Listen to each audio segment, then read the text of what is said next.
if they do this, oh man, I will love WWE with all my heart and soul through the end of the year.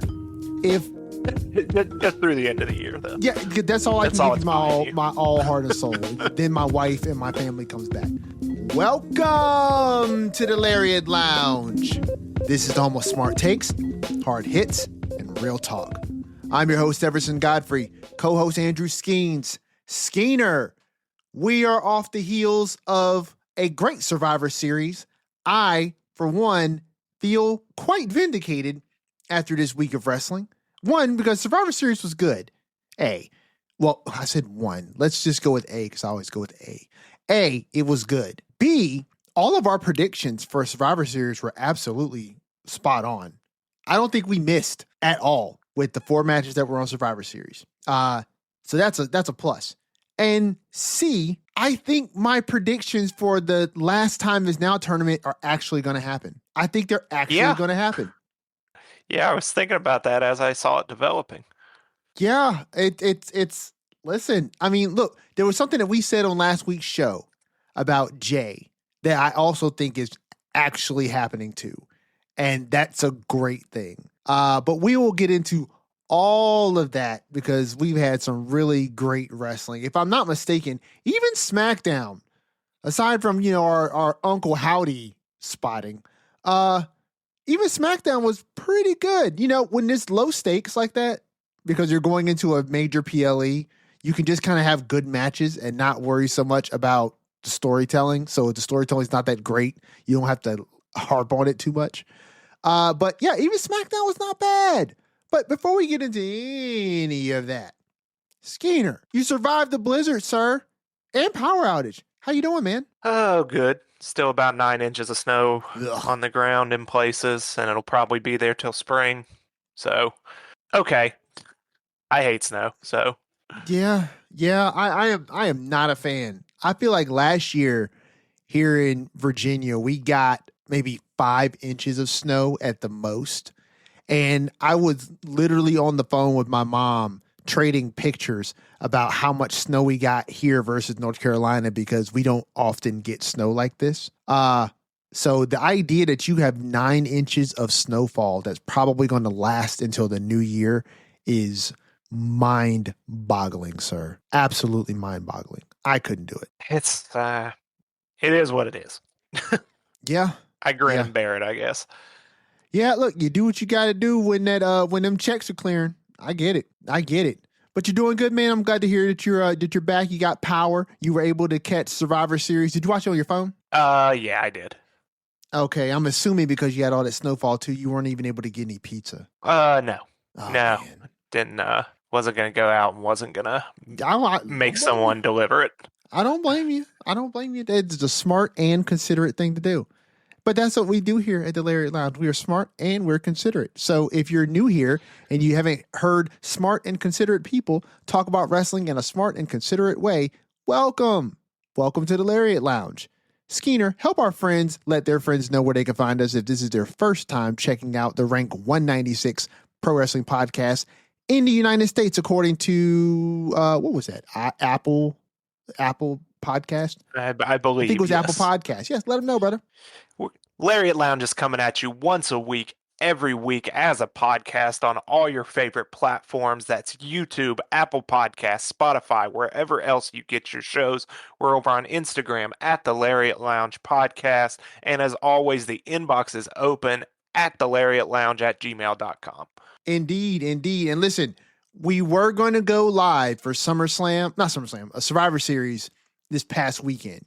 But in light of Skeener having the snowfall that he had, and my basement freaking flooding, there just was not enough time and room on the schedule to get to the live stream. So if you were looking forward to that, I sincerely apologize. We put a post up on Instagram letting you know that we were going to have to 86 that this go around.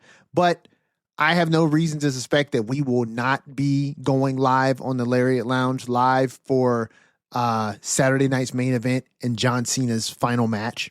So if you want to tune in and join us for what will undoubtedly be history, come hang out with us. It'll be a shorter PLE, but it'll obviously be a really great one as well. So we appreciate you if you were going to come out. And if you want to come out for that one, we'll certainly be around to do that. Also, if you're enjoying what we do here, we are on we are approaching episode 40. So, yeah, we are rapidly approaching. I'm pulling it up right now. And yeah, last week's episode was episode 36. So this week is 37. So we are rapidly approaching episode 40. So if you're enjoying what we have been doing here over the last 36 episodes of the Lariat Lounge, leave us a like rating wherever it is that you check out this podcast. It is a little free thing for you, but for us, it genuinely means the world. We wouldn't be able to do what it is that we do if it wasn't for you. So we genuinely appreciate that. But hey, we've done the whole preamble. Enough with the fluff. Let's get to the stuff. So before we get into all that stuff, I was just pulling up the stats here because I haven't looked at them in a little bit. Let's see. The episodes here. I just wanted to see an idea of where we are as far as our unique downloads. Okay, here we go. All time. Holy smokes, Skeener. We are 31 unique downloads away from 500. Damn. Yeah. We are encroaching Pace seems milestones. to be picking up on it too. It does. It looks like the general episode average right now is sitting right at about 18 to 19 unique downloads per episode, which is up from the last time I checked, which was around like 14. So yeah, we're trending upward, man. Which is good. Slow burn, nice steady flow. I'm not mad at it. At all. So again, thanks guys for coming and checking us out. Like, we genuinely appreciate it. We would not be able to do this without you. But yeah, Survivor Series is in the books. John Cena is no longer your Intercontinental Champion because the greatest Intercontinental Champion of all time, the greatest luchador of all time, the greatest Mysterio of all time, Dirty Dominic Mysterio beat John Cena straight up, fair and square, clean as a whistle. It was, Skeener, I don't think I've ever seen a more clean victory with just like two people straight up, head to head, duking it out to see who the better man was. And listen, John Cena's last PLE, he proved why retirement is right around the corner because he just could not keep up with one Dominic Mysterio. He just showed up at every turn. And Dominic, with no tricks, no interference, just beat him clean. I mean, I didn't expect that to happen. But, I mean, look, your thoughts, first of all, on such a major turn of events as such a clean victory by Dom. Yeah, I loved that match. I thought it was good. It hit all the right moments. I mean, you had John Cena taking the finishers of two female superstars. It was fun, and I was glued to it. Not only because it's one of the last two you'll ever get from Cena, but they've just done this story so well, and I thought they landed the plane perfectly there, and what a surprise comeback from Liv. We'd kind of stopped talking about it. I did not expect her to come back here, and then that's what makes it so good. Is when you don't expect it, that's kind of when it's the best, like we've talked about plenty of times. Agreed. Listen, I couldn't agree more. And listen, if you guys didn't, if you watch pro wrestling, you get it. But if you don't and you're tuning in here, it's an odd place for you to show up on a Wednesday. But we appreciate you here. But Dom did not win clean at all. There was so much interference in this match. It was the dirtiest victory in the history of dirty victories. And honestly, I wouldn't have had it any other way. Like that to me was the best way for Dom to win that match. It was the best way for him to go over John Cena, which is just to be every aspect of the despicable heel, right? Like, you have, not only do you come out to the ring with the female valet, you have two, right? And not only do they get involved, but they get in the ring and get in the match, and they do both their finishers to John. And then, the ref does the famous, "You're out of here." And they got to go to the back and they flip out, which I always love. That, to me, as a pure wrestling fan, Skeeter, is one of the things I just love in professional wrestling is when the ref sees the alleged interference and it's like, oh, absolutely not. You and you're out of here. And they flip out as they're leaving. That to me is just one of the best things in pro wrestling. Tropey, but I love it. And then Liv Morgan shows up, and unbeknownst to any of us, Liv gets in the ring and attacks Dom. And at first I was kind of like, oh, okay. I don't know where we're going with this, but okay, so Liv is going to turn on Dom. But then I was like, this is way too late in Cena's run for something to be happening that has any real consequence on Cena's end, right? So then when Liv jumped into Cena's arms, I was like, okay. So we got like a false turn going into a real angle with Liv Morgan double crossing Cena after she just crossed Dom falsely. And we get a nice Liv Morgan. What was it? Was it a dick kick? Yes. I think, yeah. She hopped down from after she jumped in Cena's arms after the faux turn on Dom. She gave a nice big old low blow. Oh yeah, nice big old low blow. And then Dom, what do you secure with 619 and then the frog splash? Yes. Yeah. And then and Dom wins the IC title back. And then he and Liv celebrate in the ring. And we forgot. JD and Finn get double AA'd by John. So, John got his last little greatest hit move out. Dude, that was just a fun match. That was awesome. And we didn't go over that we had a whole Dom feigning injury. Right? Oh, dude, that was so good. Yeah. I mean, we get a Hurricane Rana reversed into a power bomb on the outside by Dom, and he feigns a shoulder injury, and that's how Raquel and Roxanne get involved in the first place. And that was good. They're just, selling the injury, bringing the doctors down, all that. And yeah, it was just good. It was very, very trope heavy, I guess, as far as sports entertainment goes, but in the best way possible as far as I'm concerned. So really enjoyed that as one of Cena's final matches. Agreed. And look, you know why that Dom injury angle worked so well? It worked so well because Cena and Dom did a really good job of making that false botch look gnarly. You know what I'm saying? Because we've talked about this before, about how if you are a consummate wrestling fan and you watch regularly, you can start to tell the differences between a real injury and an injury that is for the show based on how everyone else reacts, right? Particularly the ring staff, including referees, officials, and the medical team, right? If you pay attention to them, you pay attention to what the cameramen do, right? You pay attention to the what the production truck does, right? Do they run replays? Do they not? All these things can give you a more clear picture of what is actually happening here if you're paying close attention. Now, obviously, this is probably less noticeable if you're watching in person, but if you're most of us, you're not there, so you're watching it on the screen. And you can kind of see these things if you're paying attention. All the signs were there that this was a work, right?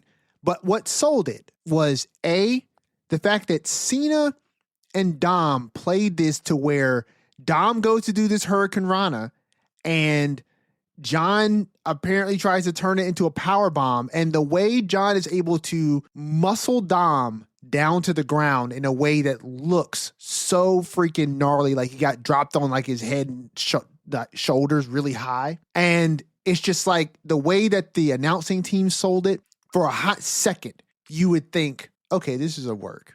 And then for a second, I'm thinking, oh no, did Dom get hurt? But then I'm noticing the other things. And I'm just like, okay, but what's happening? Because I'm looking in the background and Raquel and Roxanne are playing it so well. They're playing it so well that I'm guessing what I shouldn't be second guessing, right? And then, of course, Cena gets back in the ring and then all of a sudden, here's Roxanne and Raquel. and they're just dumping on Cena as the medical team is out there with Dom. And then the best part is after they hop out of the ring, Dom just pops up. I'm good. And just slides Yeah, right back just in the gets it. ring. Yep, jumps up, runs in the ring as they set Cena up perfectly for the 619. Oh, it was great, man. Look, it was great. And listen, I am very appreciative of the fact that even after all of the things that were very present for us to kind of complain about with regards to some of the steps on Cena's farewell tour, I like the fact that in the end, what we ended up getting is John Cena essentially playing the hits. And maybe we got there a little funny, but I'm glad we got there because these last few months, these last few matches of Cena's have been some of the most enjoyable just because you know that the guy is having fun. You know that the guys that are in the ring with him are enjoying themselves.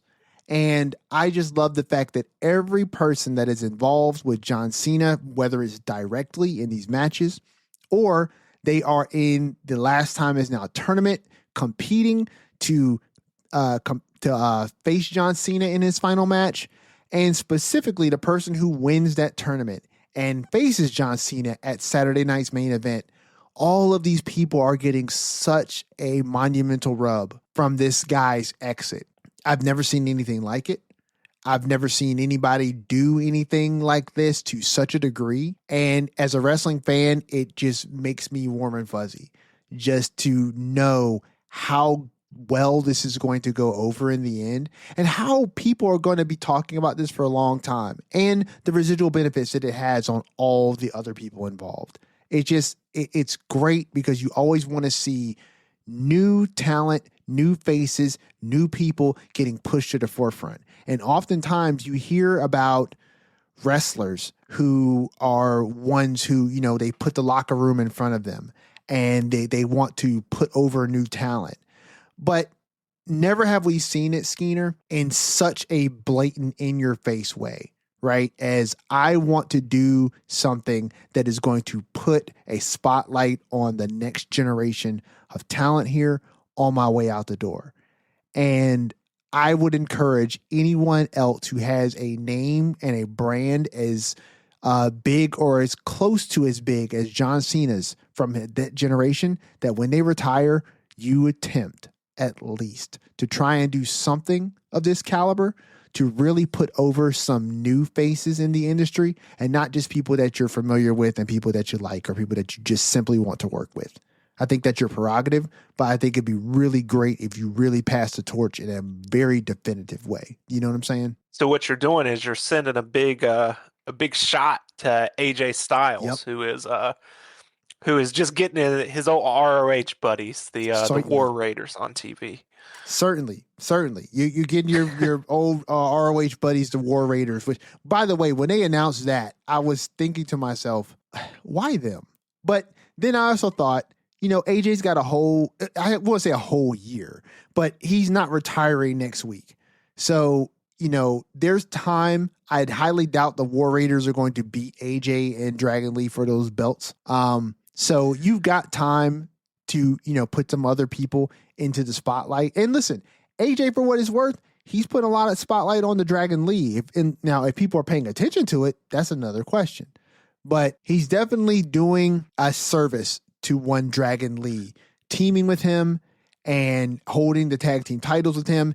And listen, maybe they give AJ some sort of short title run in his last, 6 to 8 months, in professional wrestling. Who knows? But right now he is holding gold. And if this is the last gold that he does hold, Dragon Lee will hold a place in that AJ Styles lore and WWE history as being the last person to tag with AJ Styles and hold championship gold with him. So, yeah, I mean, listen, he's doing it in his own way. I hope that he does more of that. I hope that Randy Orton, when he goes out, he does something like this. Sheamus, for instance, all these guys, and I say Sheamus specifically because was it on I believe it was the Survivor Series pre-show they were sitting down with Rey Mysterio and they were talking with I have Rey. no idea. I did not watch this. Okay, yeah. So they were talking with Rey on the pre-show about being back in San Diego, right? And what it's like to be in San Diego and, at such a big event. And one of the things that he himself ended up talking about was tagging with John Cena and Sheamus at Madison Square Garden, right? Just recently. And he was just talking about how just tagging with them and spending one last good time in the ring with these guys and, getting to the top of the stage and just kind of giving that one look back to the fans. And it just made me realize something that we talked about before, that a lot of these wrestlers from that era are getting to the point where they're winding their careers down and you see less and less of them, right? I was thinking the other day about the last time I saw Randy Orton in the ring. At this point, he's making more surprise returns than he's making appearances in the ring. You know what I'm saying?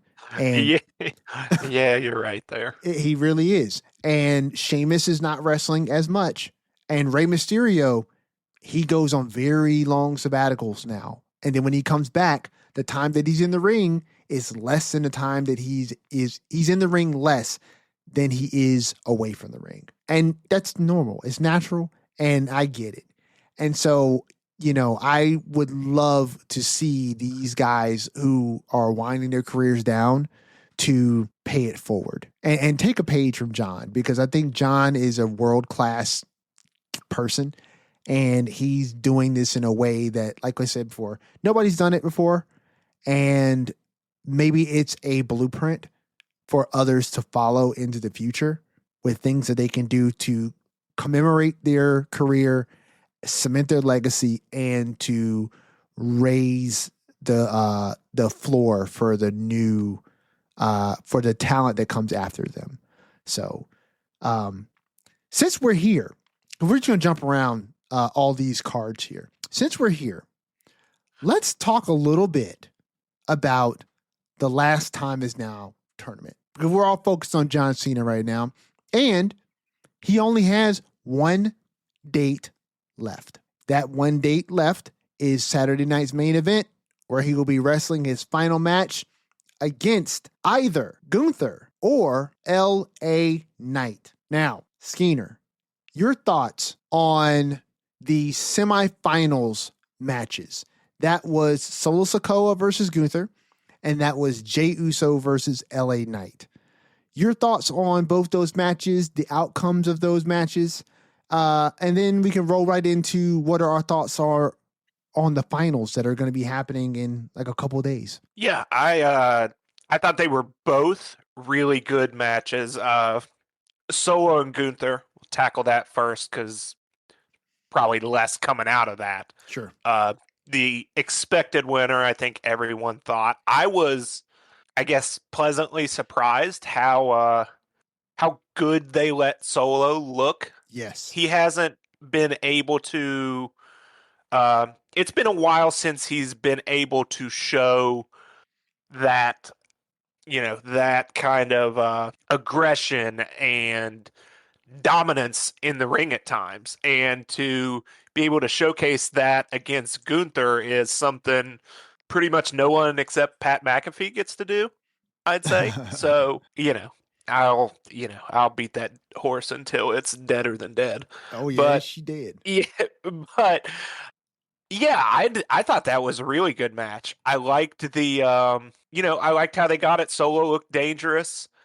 Gunther was able to be a little heelish, add a little edge to not just, dominant ass kicker. We got a cheating low blow in, although after Solo himself tried to cheat with the help of Talatonga and ripping the turnbuckle cover off. But I really enjoyed that match.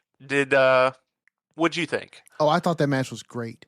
I echo your sentiments in that Solo, in that match, they allowed Solo to show why he would be somebody who leads a faction.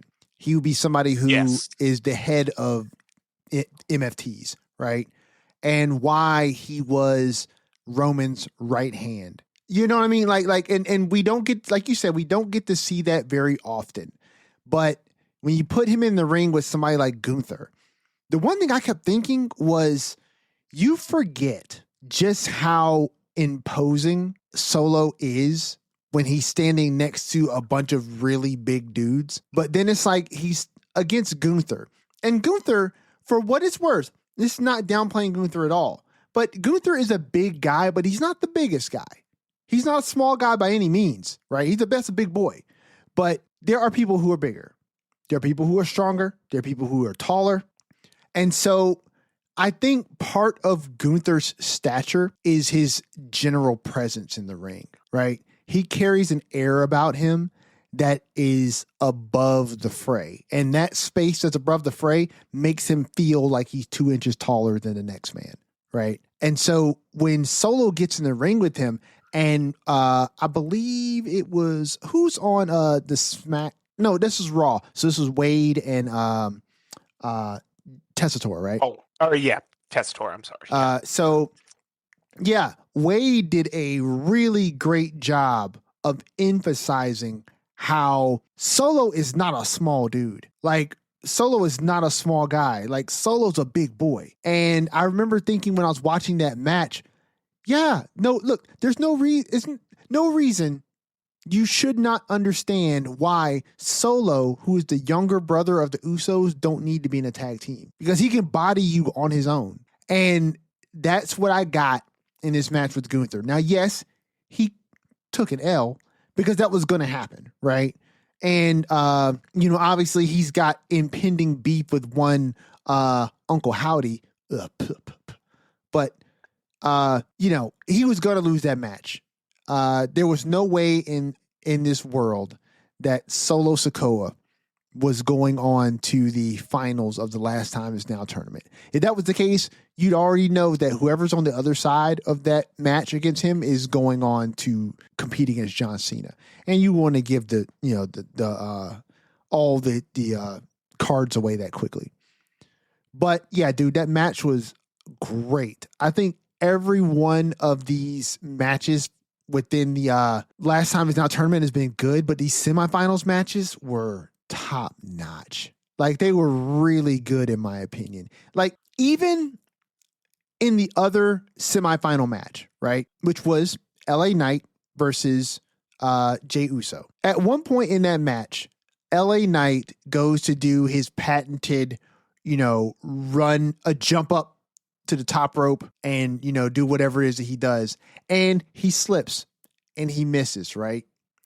And it's one of those misses where it's like, you can tell that when he lost his footing and he missed a little bit, that it took him a little bit of time to reset. Like, your muscles just ain't as fast twitch like that for him to just pop back up to where he was at. So he had to reset for a second. And because of that, it was very obvious what had happened. But I think it is a testament to how good that match was between LA Knight and Jey Uso that the fans did not care, right? And to me, that's when you really get into great territory with matches, is when you can botch and the fans are like, oh, of course, they're fighting so hard. Things are going to happen. You know what I mean? But yeah, I do the Gunther match. Great. Gunther is the correct person to go over. And then we jump over to the other match with Jey and LA Knight. Great match. LA Knight goes over. Now, how exactly did LA Knight go over? He got a quick roll up on Jey, right? Yeah, Jey hit a splash off the top, and at the 2 count, LA Knight kind of turned his pin into a cradle and got a quick one over on him.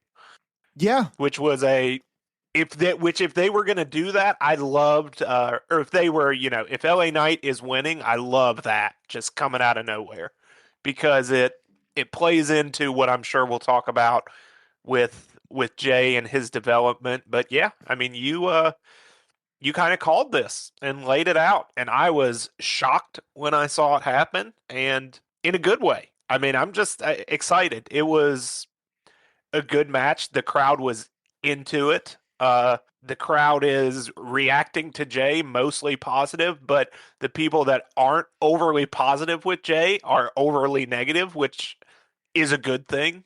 I mean, You'd rather have 80% love you and 20% hate you than 80% love you and 20% not care. True. So, yeah, a good surprise development in a tournament that probably has been a little devoid of surprise results for the most part. Yeah. So, aside from aside from Carmelo Hayes winning via count out, yeah, the first real surprise result. So, excited, and this puts a little more intrigue on that final because now it's, I would have definitely thought Gunther was winning for sure if it was Gunther and Jay. Now I don't know, which is again good place to be. But I'll cede the stage to you because you laid this out and called it, and I told you there was no way it was happening, and sometimes I get them wrong. Won't be the last time. So why don't you Well, go ahead? well, and look, and here's the thing. Like, no, this no gloat. Like, I think this was a No, great no, go match. ahead and gloat. No, No, go ahead and I have gloat. no You deserve desire. it. I have no desire to gloat, sir. Like, I have no desire to gloat. I think this was a great call. Like, honestly, I said this before because I thought that you laid out something really great last week.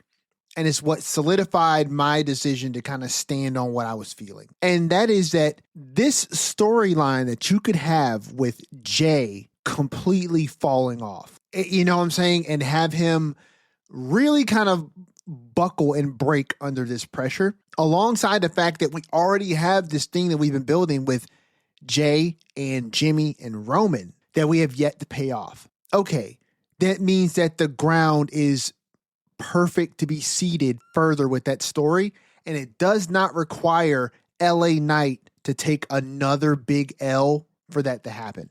He could just go over in this match, right? Jay can still get into that same spot whether he loses to LA Knight or whether he loses to Gunther, you know. And I was really convinced of the idea that, let's go in a direction that we haven't seen yet with these matches. And we're already getting a retread here with LA Knight and Jay again. Let's just not do another one with Jay and Gunther again. And lo and behold, I agree with you 1000%. I think that the best way for LA Knight to have won this was the way that he did. That surprise roll up to get Jay, in my opinion, serves that match well, but it also serves this idea that who knows how this match between LA Knight and Gunther is going to end. Because the people who feel like Gunther is the odds-on favorite to win this thing, if they don't vocalize it verbally, what they're probably thinking is the concept of Gunther's dominance, right? It's what I was stating before, right? That presence that he has in the ring and how his matches are, right? Put him a few inches above the next person. And it's something that if you're not verbalizing that clearly, Gunther will obviously feel like the odds-on favorite in most matches that he's in. But LA Knight beating Jay this way introduces the factor of surprise. That Gunther may get surprised out of a victory by LA Knight. Because LA Knight just surprised Jay the same way. He surprised Jay. He surprised a lot of us viewers with the fact that he is going into the finals, right? But then you look at LA Knight, and there's things that we've also said in this podcast before, Skeener. The dude has all the tools. We already knew that. But he has also been denied time and time and time again, right? With these huge spots. As big of a thing as this could be for Gunther to say that he retired John Cena, he's already done that with Goldberg. I don't know if it's worth trying to add to that with Gunther when it's not needed, right? Gunther at this point is a made man and very early in his main roster career, right? So he's a made dude. He's already that guy. He is already at a level on the villain side of the pro wrestling spectrum that oftentimes takes people much longer to get there. But he's so great in the ring. His presence is so vast. And the way that he carries himself and the way he wrestles his matches, from his Walter days to his Gunther days, right? The fans recognize him. They appreciate him and they love him for what he is. And he gets to be that. LA Knight needs this more than Gunther. He needs this more than Gunther. And I'm not even saying that from the perspective of LA Knight himself needs it, but LA Knight, the character, needs it. Because I think he's at that point where he is an established superstar. The fans love him, but you got to give him something. You know what I mean? You've got to give him something that he can hang his hat on until you put a title around his waist, because you've got other people who are rapidly ascending the ladder, right? And rapidly ascending the ladder, pushing forward to that position of who is going to be the top dog in WWE, right? We're not at the point where Roman is retiring or Seth is retiring or, or Cody's retiring or anything like that. But those guys are the now. They are the current. And if we think back to when people like John Cena and people like Randy Orton were the current fresh wrestlers, right? Brock Lesnar, they were the guys that were on top. You could see the next generation of people who were cropping up, that people who will be taking the reins next, i.e., no pun intended, people like Roman Reigns, people like Seth Rollins. So you're already starting to see that next field of people starting to build themselves. And LA Knight is one of those people. And he can stay that way if you start giving this guy some W's. He needs some significant W's. Right? And if you're not going to put a belt on him right this second, which I understand, because the world title is tied up in a particular storyline, and Cody is holding the WWE Championship, which is going to be the marquee title that they're going to place in the number one spot of their big PLEs, mainly your Royal Rumbles and or your WrestleManias, right? And so if you're not going to put him in that spot, you need to give him something to hang his hat on. And being the guy who wrestled John Cena in his last match and beat him, to have John put LA Knight over in such a way. Look, LA Knight would not have to hold a title for at least a year. If he won against John, he wouldn't have to hold a title for at least a year, right? But you could do some crazy stuff and you could put the Money in the Bank briefcase onto LA Knight. Honestly, bro, that was something I was thinking about literally Monday.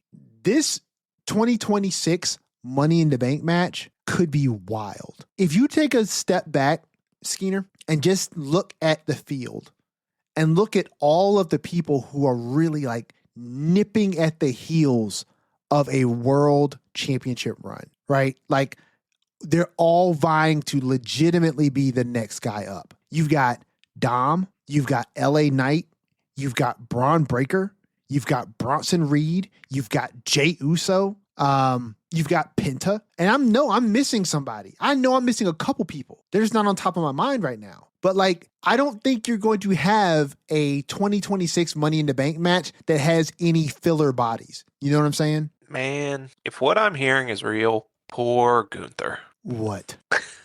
What? Oh God. Are you saying you didn't get that reference? No, I didn't.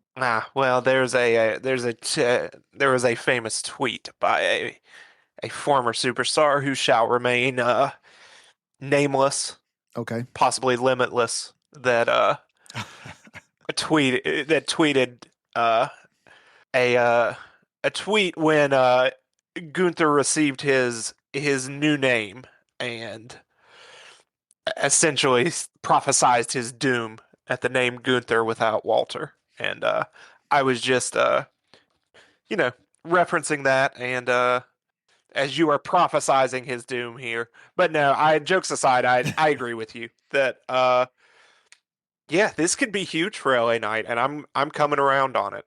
So this match on Friday to set the stage with Cena.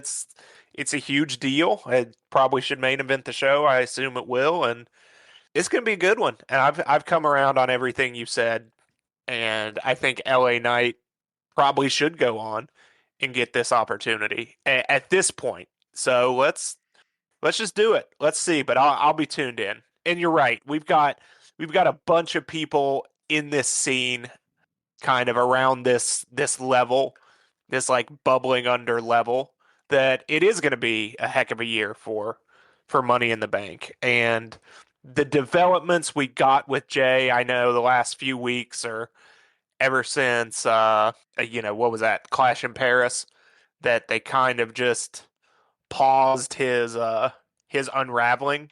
But I'm glad we got back to it. He's flipping the prime card over. Oh He's yeah. he's blowing off the Jackie Redmond interview as he leaves the building, and he's upset, which I think is good. He's lost a lot of big matches recently, so the Jey Uso character should be upset. So I'm glad we're back to that. Yeah, I almost forgot about that part, but him flipping out after that match was perfect. That is exactly what needed to happen. And the whole time he's pacing outside the ring, I'm thinking to myself, please flip the prime card. Please flip the prime card. It's right there. Just knock it over. And when he finally did it, I breathed a sigh of relief. And then when he chucked it twice, I was like, oh, like, there we go. There we go. That's what I'm talking about. And I didn't know at the time if he was going to go like full heel, like if there was going to be an official that was going to come out there and be like, come on, Jay. And then Jay was going to punch him. Then I was going to be like, okay, we're really going in with this. But that was enough. What he did was plenty enough. And like, as you said, it felt like it was plenty, particularly when Jackie tried to get the interview with him. Now, listen, it is a wrestling trope, folks. We here on the Lariat Lounge will complain about things when it's really genuinely necessary to complain about something. But we are also somebody who appreciates the wrestling tropes, okay? So here's the second wrestling trope of the episode we've been talking about. Jackie Redmond runs up to Jay, who is just took a soul-crushing loss, folks, okay? He flipped the prime card, threw it like 3 times. He's flipping out, right? He's literally leaving the arena in his wrestling gear. He's just ready to get out of there, right? Jackie runs up to Jay. It's like, Jay, do you have anything to say about that crushing loss you just took? Like, what the fuck? Like, why would you ask him that? But that's what they do, right? That's what they do. And of course, Jay handles this, in my opinion, in the most realistic way you would. He just kind of looked at her and then just kept walking. And it's like, now you get Jackie to be able to kind of play into some of the interactions that you would expect to see with people who work together all the time. Jackie's like, oh, Jay, it's me. Like, I just want to talk to you for a second.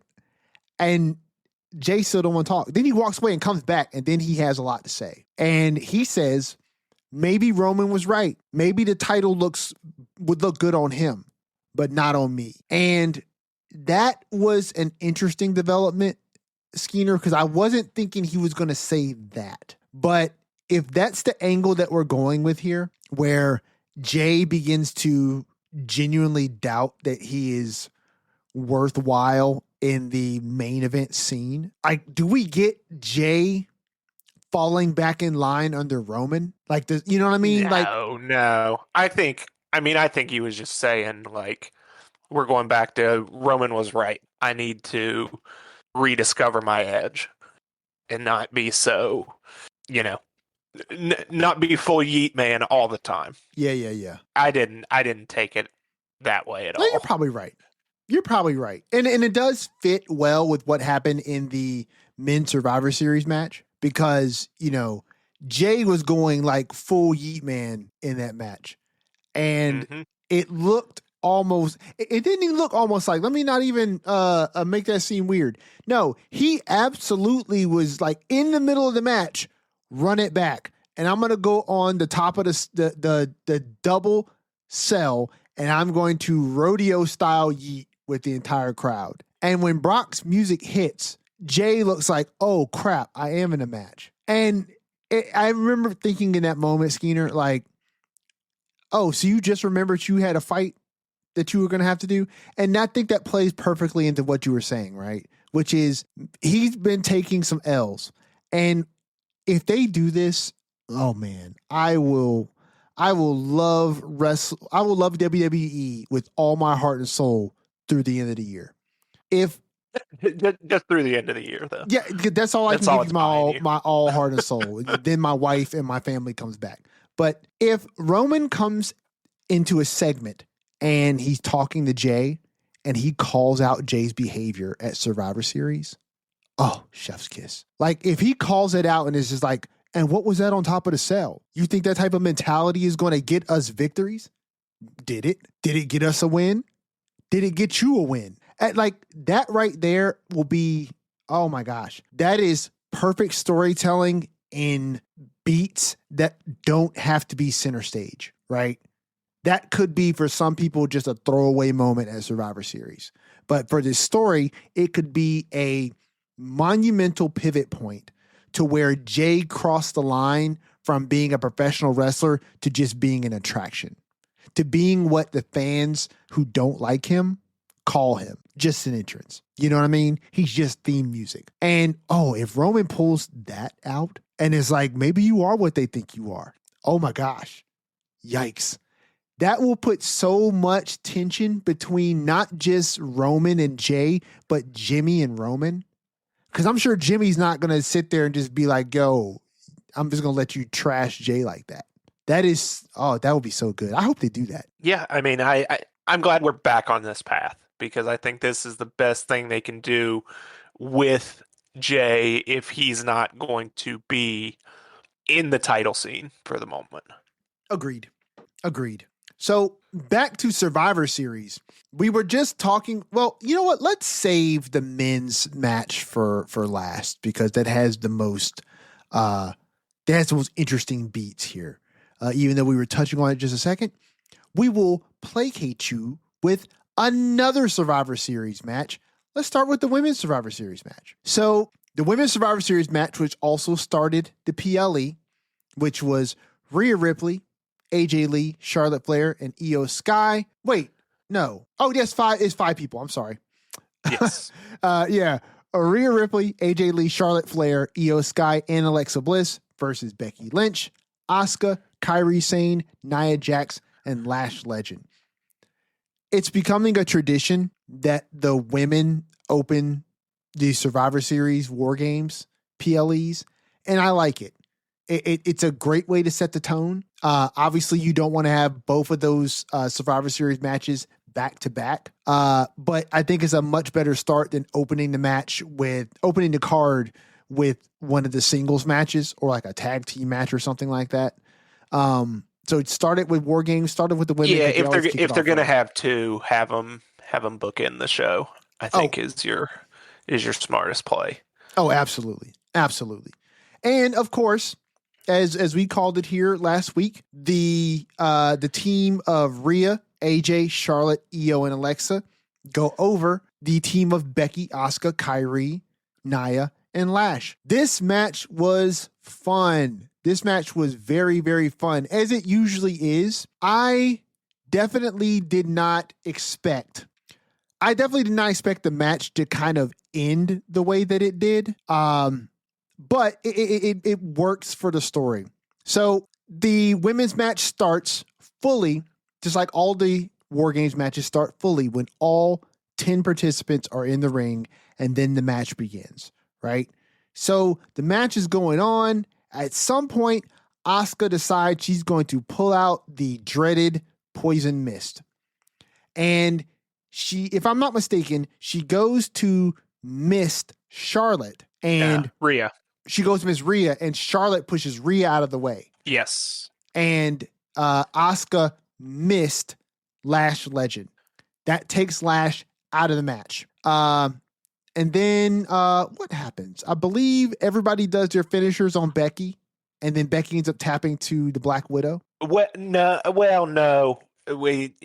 Once that is the beginning of the downfall. Okay. Was Asuka hitting Lash with the mist on accident. Then the heels kind of get taken out by eventually, we do our little finisher spot. Io climbs to the top of the cage, gets her branded trash can handed to her by AJ Lee on Rhea's shoulders because she cannot initially reach the trash can up to Io. Io does her dive onto the bad girl team, and that leaves. Yes.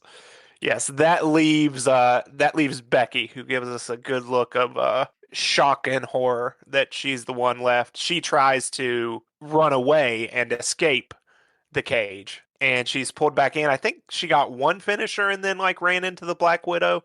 It was a little like abrupt, I thought, but it was fine. Yeah, The the match didn't. It was fine. It was fun. It didn't really like hit for me. sure.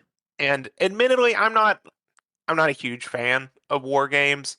I think it limits things a little bit, but it's fun when it makes sense. I'm less into it when we just had a women's war games match because, that was the time on the calendar to do it, and I've been, I guess, complaining about this for the last couple weeks. I Yeah. didn't dislike it by any means, but it was fine.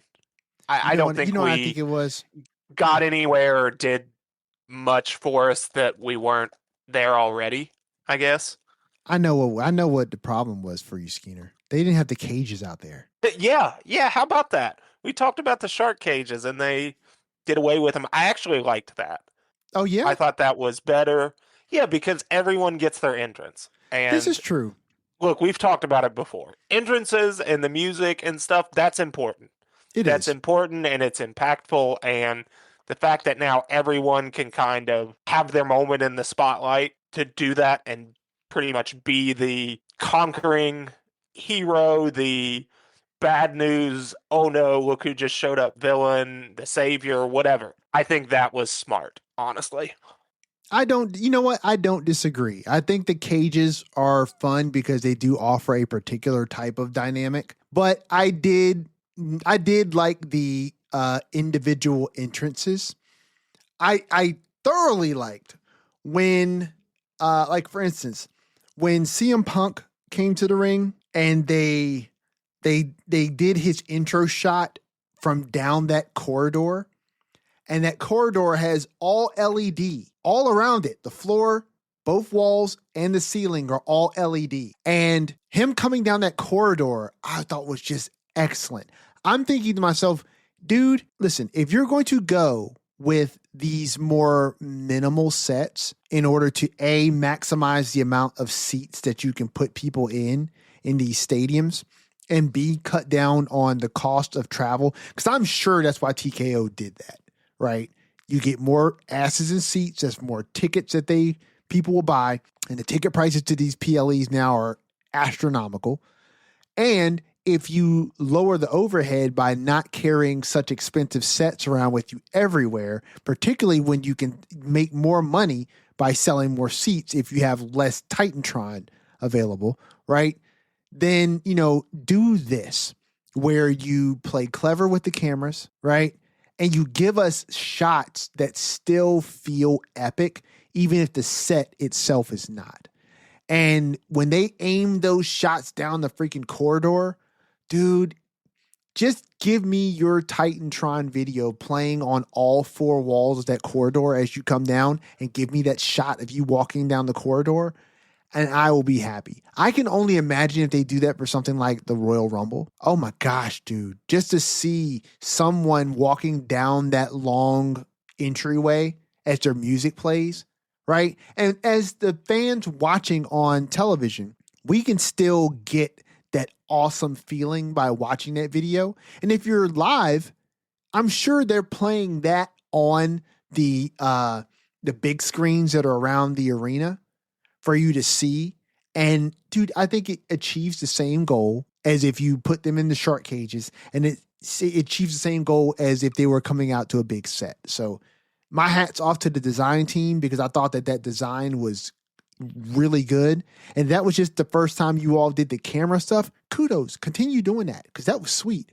I liked all of that. But listen, I will say this. For that match being what it was, my big takeaway, dude, the Black Widow looks sweet. The Black Widow is a sweet finisher, and the way she goes into it, AJ Lee, is spot on.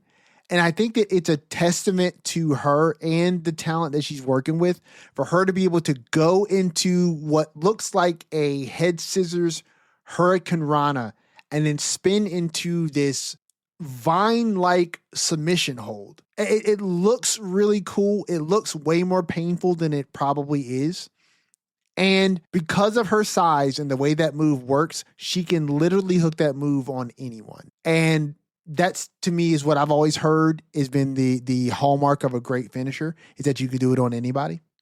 And that's a world-class one in my opinion. But yeah, I think that the right people went over in this match. I thought that the match was pretty good. I think thought it was a great starter to Survivor Series. And that match rolled directly into John Cena and Dom, which we talked about already. And then, Stephanie Vaquer versus Nikki Bella.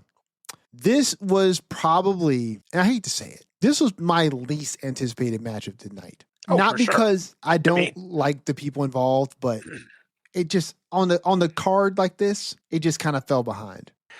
Yeah, I don't think you should feel bad for saying that it was your least anticipated, because as we talked about, they didn't throw a whole lot of time and screen time into the build. Probably I think last week we talked about it. We got one mic segment from Nikki post turn, and then one promo video from Stephanie. I thought the match was good. I liked it. But yeah, it was what it was. I'm sad that we're going away from it again. I talked about how I would have liked to have seen more of this, but on Raw we get the returning Liv Morgan, who's all over the show, and we'll get to her the two other times she showed up on the show soon later. But Stephanie Vaquer is backstage I think she's being asked about who her next challenger is going to be, and Liv comes up and reminds Stephanie that she's back. And I think for all the reasons I liked Stephanie in a feud with Nikki, now I was gonna make a bad choice of words and say I'm salivating over this feud. I don't want that to be the implication, but I would greatly, for all the reasons I would have liked a Nikki feud, I think a Liv Morgan feud works well. It's a big heel character with a loud, big presence on screen for her to, work against and find her groove and find her character. So I would love for that to be the direction we go. Will that be where we go? I don't know, because like I said, Liv's all over the show, involved in everything. So who knows what direction she's going to settle in, or even if she has to settle in a single direction. But man, I would love a Stephanie Vaquer Liv Morgan feud for the title. Well, listen, I think that's what we're getting. Like, I don't think we're getting Liv Morgan going for those tag team titles. I mean, it was legitimately handed to her. It was in the show, and then she handed it back to Roxanne. Yeah.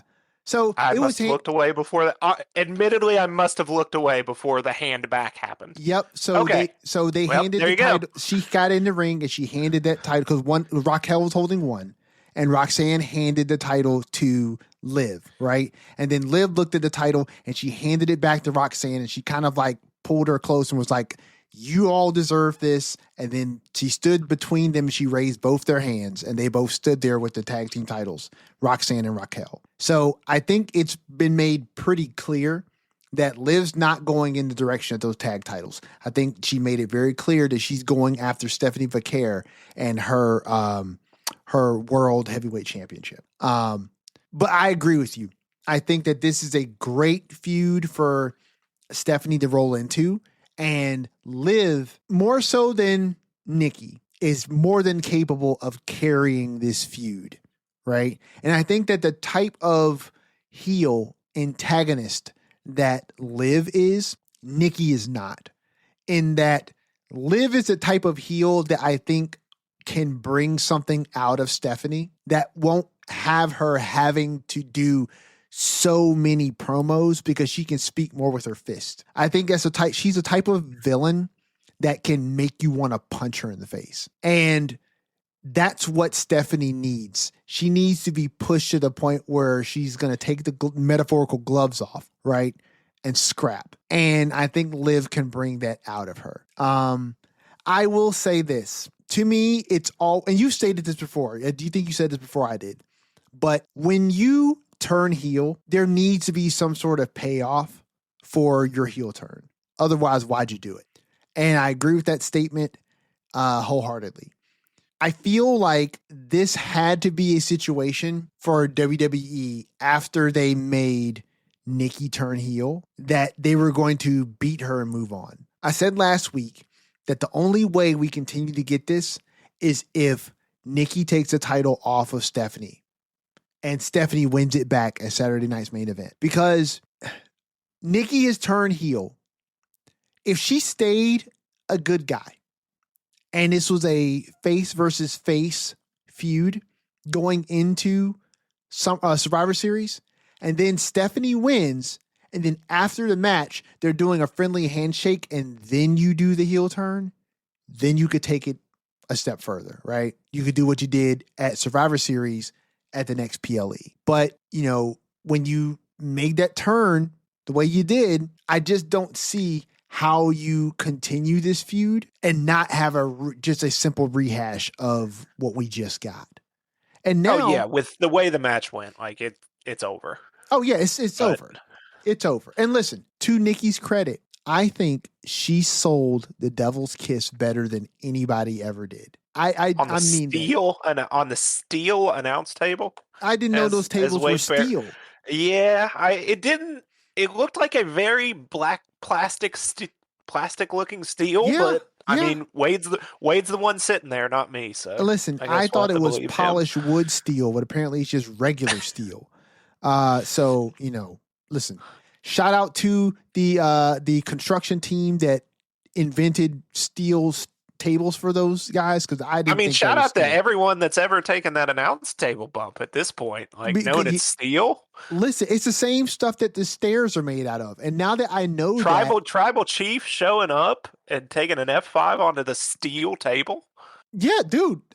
Listen, this changes everything about Cody getting his head kicked through the table. Think of the times Logan Paul has jumped onto that steel table.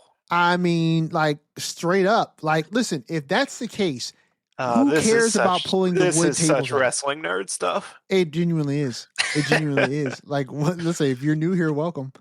But no, seriously, she took the Devil's Kiss better than I think anybody has. It's the way she sold it, and the fact that she did not use her hands to break the falls, right? That are part of the Devil's Kiss. And she just trusted that Stephanie had the move on lock and that she's going to protect her. And because of that, she just let her hands go limp. And because she let her hands go limp, it just looked like Stephanie was just pounding her face into the mat. It's the first time, Skeener, that I saw the Devil's Kiss and thought, oh, in kayfabe, I bet that hurts. That was the first time that I rationalized in my mind that in kayfabe that hurts and that it's not just fan service. I always know, because it's professional wrestling, that kayfabe-wise, all of these moves are supposed to hurt, right? But it never looked like it hurt, because for all the moves that I see wrestlers do, right, the Devil's Kiss is one of those moves that if the person that's taking the move does not sell it, it's weak sauce. It's weak sauce. And the redeeming quality of it is that it's 1,000% fan service. And so if you don't have somebody who's selling it well, then it's just fan service. And look, that's fine for Booker T. He loves it. And look, that's fine with me too. I will be lying if I told you that I did not find the move admirable. But when Nikki... Can I be honest? Yeah. I don't care about it. It's never done it for me. Listen, I get it, but I don't know. I don't listen. I'm not as into it as everyone else. My admiration is exactly that.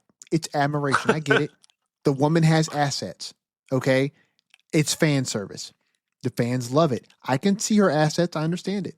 Okay. Look, her ring gear is designed on purpose. I mean, it's not like she's hiding it. No, exactly. Right. That ring gear is designed that way on purpose. So I get it. Right. It's not particularly titillating to me, but I understand it. I appreciate it. If you got it, use it. If it works, go with it. Right. So I totally understand it. And as a move, however, it never struck me as one that was anything more than fan service. But the way that Nikki sold it, I was like, okay, now I can get behind the idea that kayfabe wise, you locking your legs around someone like that and then just smashing their face into the ground. Yeah, okay, that makes sense. You know what? It falls in the same vein as for me. It falls in the same vein for me as the stomp, right? When Seth was originally doing the curb stomp, that looked like it hurt every time. That looked like it could hurt every time, right? But when he modified it and it was just called a stomp, now it genuinely requires the person who's taking it to sell it because he's no longer doing any pushing with his leg. You know what I'm saying? To push the person into the ground. And so you've got to sell it like he's doing that. Otherwise, it just looks like you're face planting yourself, right? And it loses a bit of its mustard. But the Devil's Kiss is in that vein, but in my mind, it was always worse. But Nikki sold it well. I think this is a learning lesson here. We spoke about John Cena earlier, and it's strangely apropos that I'm talking about Nikki Bella now in a way that, like, hey, roster, you can learn from this. Watch this video back of how she takes the Devil's Kiss. And everybody should be instructed to take the move just like this because it sells it. It makes it look good, right? And if you make her look good, it makes you look good. Nikki looks great in this loss because I remember that moment now and I won't forget it. And when I think about that moment, it'll be Nikki Bella who's in that match versus all the other times that Stephanie's done this Devil's Kiss, and I don't remember it at all. But that moment was sold for me, not just because Stephanie was there doing her thing, but because Nikki sold it in a way that really made it stick for me. So if there's any takeaway that I can pull or glean from this match, it is that Nikki Bella may deserve more respect than I think she gets from a lot of people. I think she has some genuine deficiencies, but I think that those things can be greatly overshadowed very easily by a lot of things that she does really well. And no, I don't think she is the greatest technical wrestler in the world. As a matter of fact, in this match against Stephanie, you can clearly see who like the wrestler is here. You know what I'm saying? You can clearly see that. But Nikki is no slouch, and she does better in the ring than a good number of people who are active on the roster. And I definitely think that if there is somebody on this roster who probably gets slept on a little more than they should, it's probably Nikki Bella. And I think in defeat, she's shown to me that more than any victory she could have attained, because I think it takes a real quality professional wrestler to sell really well in a loss than it does for somebody to take a win the way that a winner would. So shout out to Nikki, even though she lost. And the feud with Liv is going to be great. So let's see. We got the only match we got left on Survivor Series is the men's Survivor Series match. So let's get into it, man. So Brock Lesnar, Drew McIntyre, Logan Paul, Braun Breaker, and Bronson Reed versus Roman Reigns, Cody Rhodes, CM Punk, and the Usos in War Games. This match was pretty good, man. This match was pretty good. We already talked about Mr. J, overeating, yeeting too much, in this match per se. But listen, I think we would be remiss, at least for me, I would be, if I didn't start this match by saying I am so incredibly thankful that Braun Breaker is not injured, because holy smokes, dude. Like, we're going to talk about it now. I mean, we can wait if you like. No, we can get to it. No, but yeah, I mean, yeah, it's just I think we wax poetic a lot, but another, PLE and Monday of me just in awe of how good Braun Breaker is. I mean, yeah. I can't remember maybe The Rock, but like that was before the time that I could appreciate this, obviously, but like a more just sure thing prospect. Yeah. From like, he's not a prospect, like he's here. He's a top guy now, but like, man, just explosive, was just impactful every moment he was in that War Games match, and he somehow continues to get better, and he's already at a level that anyone else would love to be at. But Oh, like, for sure. what a dude. But yeah, Absolutely. sorry to interrupt. No, I'm you're sure good. you have a lot more poignant things to say than me just No, drooling no, over Braun no, Breaker. no, But dude. Seriously. Like, no, I'm with you there, there, there 1,000%. he needs to be drooled over, I think, at least once a week. Listen, I know I do. I'm 1,000% with you, dude. You ain't never got to apologize for that. Like, I'm dead serious. I am always impressed with Braun Breaker. Look, that dude, along with all the things that you just said about him, which I agree with 1,000%. The dude is tough as nails. Listen, Yeah, good I am lord. not someone who often feels like certain moves you'd be better served not doing them anymore. The Shatter Machine, that is, or the Doomsday Device. That's what it was, the Doomsday Device. Which is a rough landing, yeah, I mean, for sure. listen, it's one of those moves where it's like if you are not somebody who executes that move regularly, if you're not two individuals who do this move regularly, you can get into really bad spots with the Doomsday Device.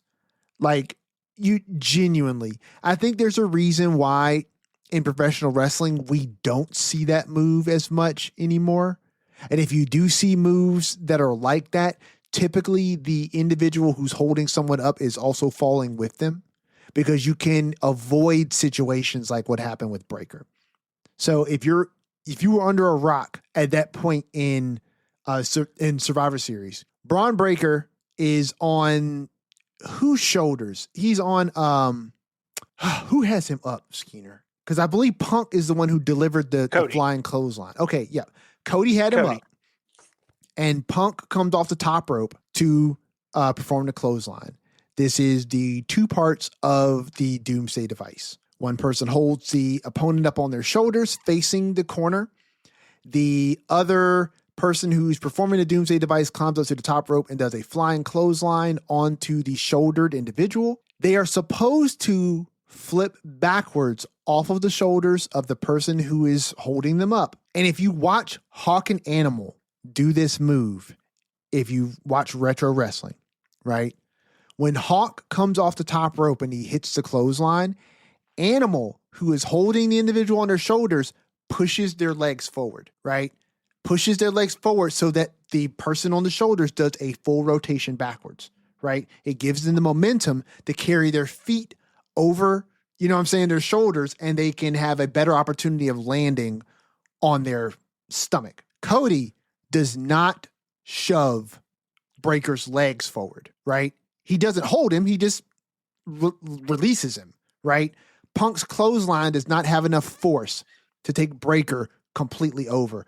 Breaker takes a nasty fall right on the back of his neck. I swear I got Big E flashbacks in that moment. And when the camera cut away from him and he was not on camera for a bit and you kept seeing people looking over at Breaker in the corner, I remember thinking, I think I was saying it out loud.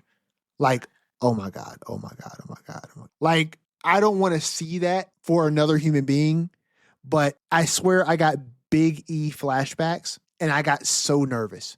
So when I saw Breaker back in the other ring in the background and I think he was working over Cody or working over Punk or somebody, I remember sounding like Kofi Kingston and Xavier Woods. I was like, oh, thank God. Thank God he is okay because I don't want to see that Just a happen to strong anybody. dude. I mean, probably Thick that's just neck that years in the thing. gym. Yeah, I think he just thick Yeah, I necked mean, his but way yeah, through that. scary bump. And I was like you. When I saw it, I was like, oh no, oh Mm-hmm. no. And yeah, thankfully, dude toughed it out, came through. I'm sure a little luck too, obviously. Oh yeah, yeah, But yeah. yeah, just, I mean, years in the gym and working out and strengthening that neck probably saved him.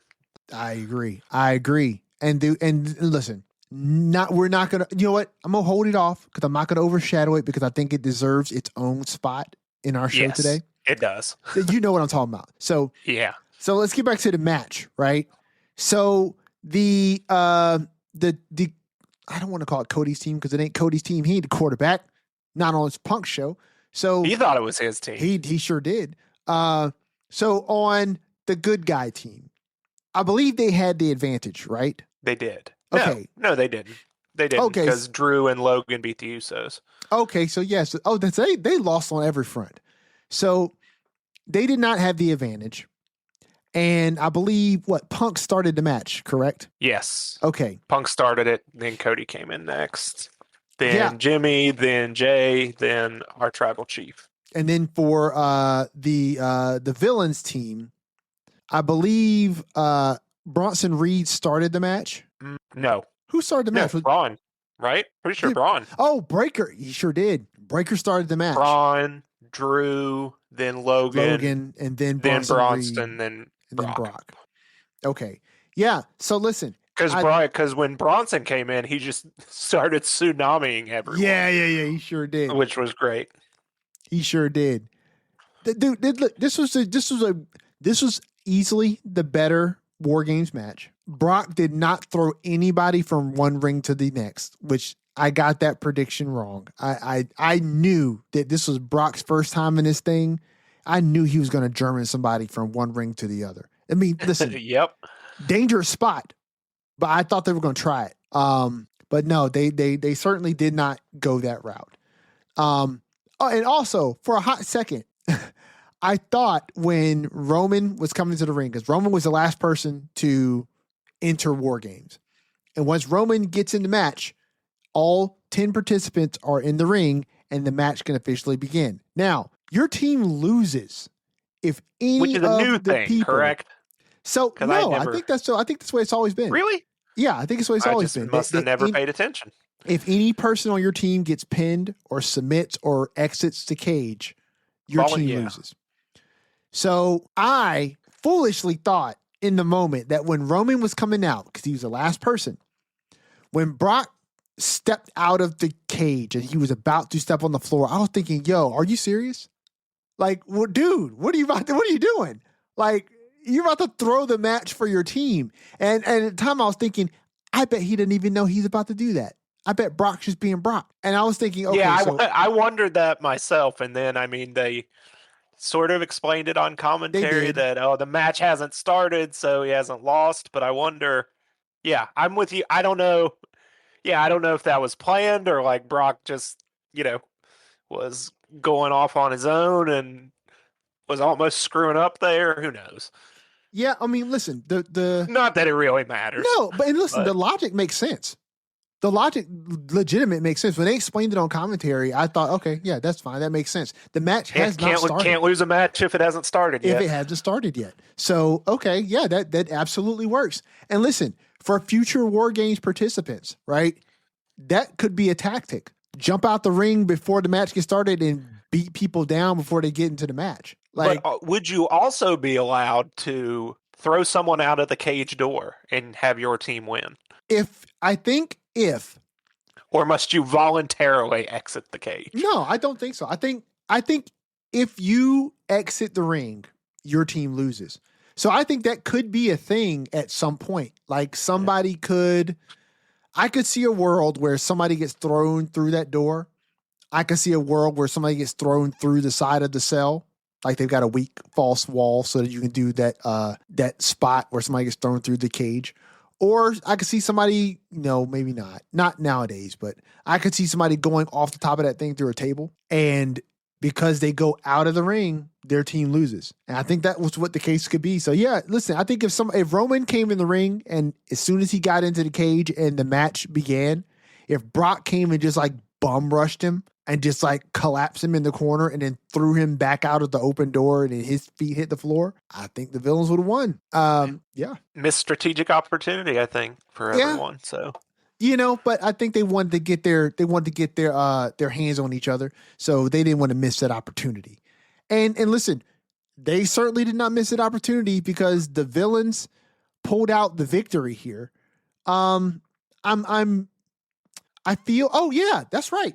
Braun Breaker got the pin. He pinned CM He Punk, pinned CM Punk. but all because we had a masked He assailant sure dressed in did. all black pants, black hoodie, scaled the cage out of nowhere, delivered a Seth style Avada Kedavra kick, and that's what it's called, or at least that's what he called it on the Indies. Oh, The what? super kick to the kneeling opponent. Oh, okay. Yeah, got you. Yeah, I didn't just make that up. I thought But that's what you. I don't I think they've. forgot about that. I thought you were Yeah, I talking about don't that think as a they've. stomp. Maybe they haven't called it that in WWE. I don't know. Regardless, we get this masked assailant delivering some Seth moves and a stomp, and the Team Vision seemingly has no idea who this is or what's going on. The guy, whoever it is, climbs back out of the cage, disappears through the crowd, and that allows Braun Breaker to power up his spear, running the ropes, and spear CM Punk and get the win. Yeah. And seemingly this masked man is under the direction or the hire on the dime of Paul Heyman, who is Seemingly. always a step ahead of everyone. But yeah, a lot of intrigue surrounding this. So yeah, I thought it was a great finish, because how do you get to, as we said, we want Team Vision needed to win, and how are we going to get there that a team comprised of, Cody Rhodes, CM Punk, and Roman Reigns, your three most, your three biggest stars in the company, how are Sure. they going to lose? Well, have someone, run run out of the crowd that you don't know, I guess. Yeah. So yeah, we've got intrigue surrounding who this masked man is. Everyone backstage is saying it was Seth Rollins, who is out of his sling, and the WWE doctors are assuring us he's not cleared, but Adam Pearce he's hot on the case. He's sending referees back to the Yeah. locker room to stooge on people, and we may have some wiretapping allegations. Who knows? It's going to be a Adam straight up Pearce is whodunit. on the case, but who knows? It's a straight up What did you whodunit. think of that? And do you have any ideas who this masked assailant may be? Oh, sir, I'm glad you asked. I'm glad you asked, because I have my guess and I have who I want it to be. And I'm going to give you a hint, listeners. It wasn't Seth Rollins. From a realistic perspective, and I think that this was reflected in kayfabe on the show via Corey Graves at Survivor Series. He stated, and I'm not quoting, I'm paraphrasing here, I know for a fact that could not be Seth Rollins. Seth Rollins was just booked into surgery, or just booked for surgery not too long from now. That could not be him scaling the ring like that, right? Now, you cut to Monday, where some people are saying it's Seth. They saw him without his sling and stuff like that, right? But that's not going to negate the fact that the dude has surgery. Now, I'm going to tell you who I hope it is. I hope it's Austin Theory. He's been gone mysteriously for quite some time. The man that was in that all black getup, which this time was clearly not Becky Lynch, was awfully broad. I remember someone saying, it might have been Corey as well at night, saying to himself, or saying to Michael Cole, I don't recall Seth being that broad. I heard whoever it was did a heck of a Seth Rollins impression. I'll say that. Listen, the moves looked good. They look crisp. They look almost too crisp. Like genuinely, they looked almost too crisp. And I'm looking at this person's like foot placement. Like, I'm not over analyzing like a sportscaster, but like Seth has like almost like a slight pigeon toe. And so when this person, and you said you're not over analyzing this, no, right? I just noticed this about Seth over the years that he just does. So when you notice these things, you notice when they're not present. And that was what I thought. I like first of all, when they were scaling the cage, I was like, yo, this person's scaling the cage really quickly. Also, shout out to everyone scaling the cage on the night, because Yeah, anyone that did it with the actual intent of doing it. Got up there quickly, smoothly. I Actually, didn't it was look, but I, 4. I didn't even see the big holes in the cage. So we climbed the cage very well, Yes. which I don't think should be brushed off because No. it's not like it's anything but a chain link fence, and people just got up there quick. Yeah, and it's awfully high and is in front of thousands of people. But AJ And Lee you're did it. sweaty, and yeah. AJ Lee did it. Jay did it. Who else did it? Becky got close up there, Yeah. but she wasn't trying to climb it. Who? EO, obviously. EO, obviously. Cody climbed over to get Yep. into the match. Yep. And then our masked assailant. Yep. That was at least 5. Yeah, we had a lot of. Yeah, I'm sure there may be scaling. someone we forgot too. Listen, if we forgot somebody and there's already 5 documented people on a PLE that only had 4 matches, like, I mean, listen, the odds are already in their favor for this being the most cage climbed PLE in history. But you know, except for like old school cage matches. In old school cage matches, back in the day when like the cage was those big square bars, you remember that? Oh yeah. Everybody climbed those things. Like everybody climbed those. Yeah, but even back then, I don't think they were getting up as quick as everyone got up there on Saturday. No, I miss those old cages. That stuff had to hurt like heck. Oh, I'm sure. You wouldn't get nearly the spots you can today. I agree. Because you could throw people into them fences and they'll You'd bounce bring back off you'd bring back the big bar cage. I would, you know what, if they did like a retro style PLE, I would love to see it come back for like a retro style cage match. But that's it. Like, I agree with you. I think this is probably much easier to transport. It's a lot lighter. It's a lot safer for the athletes.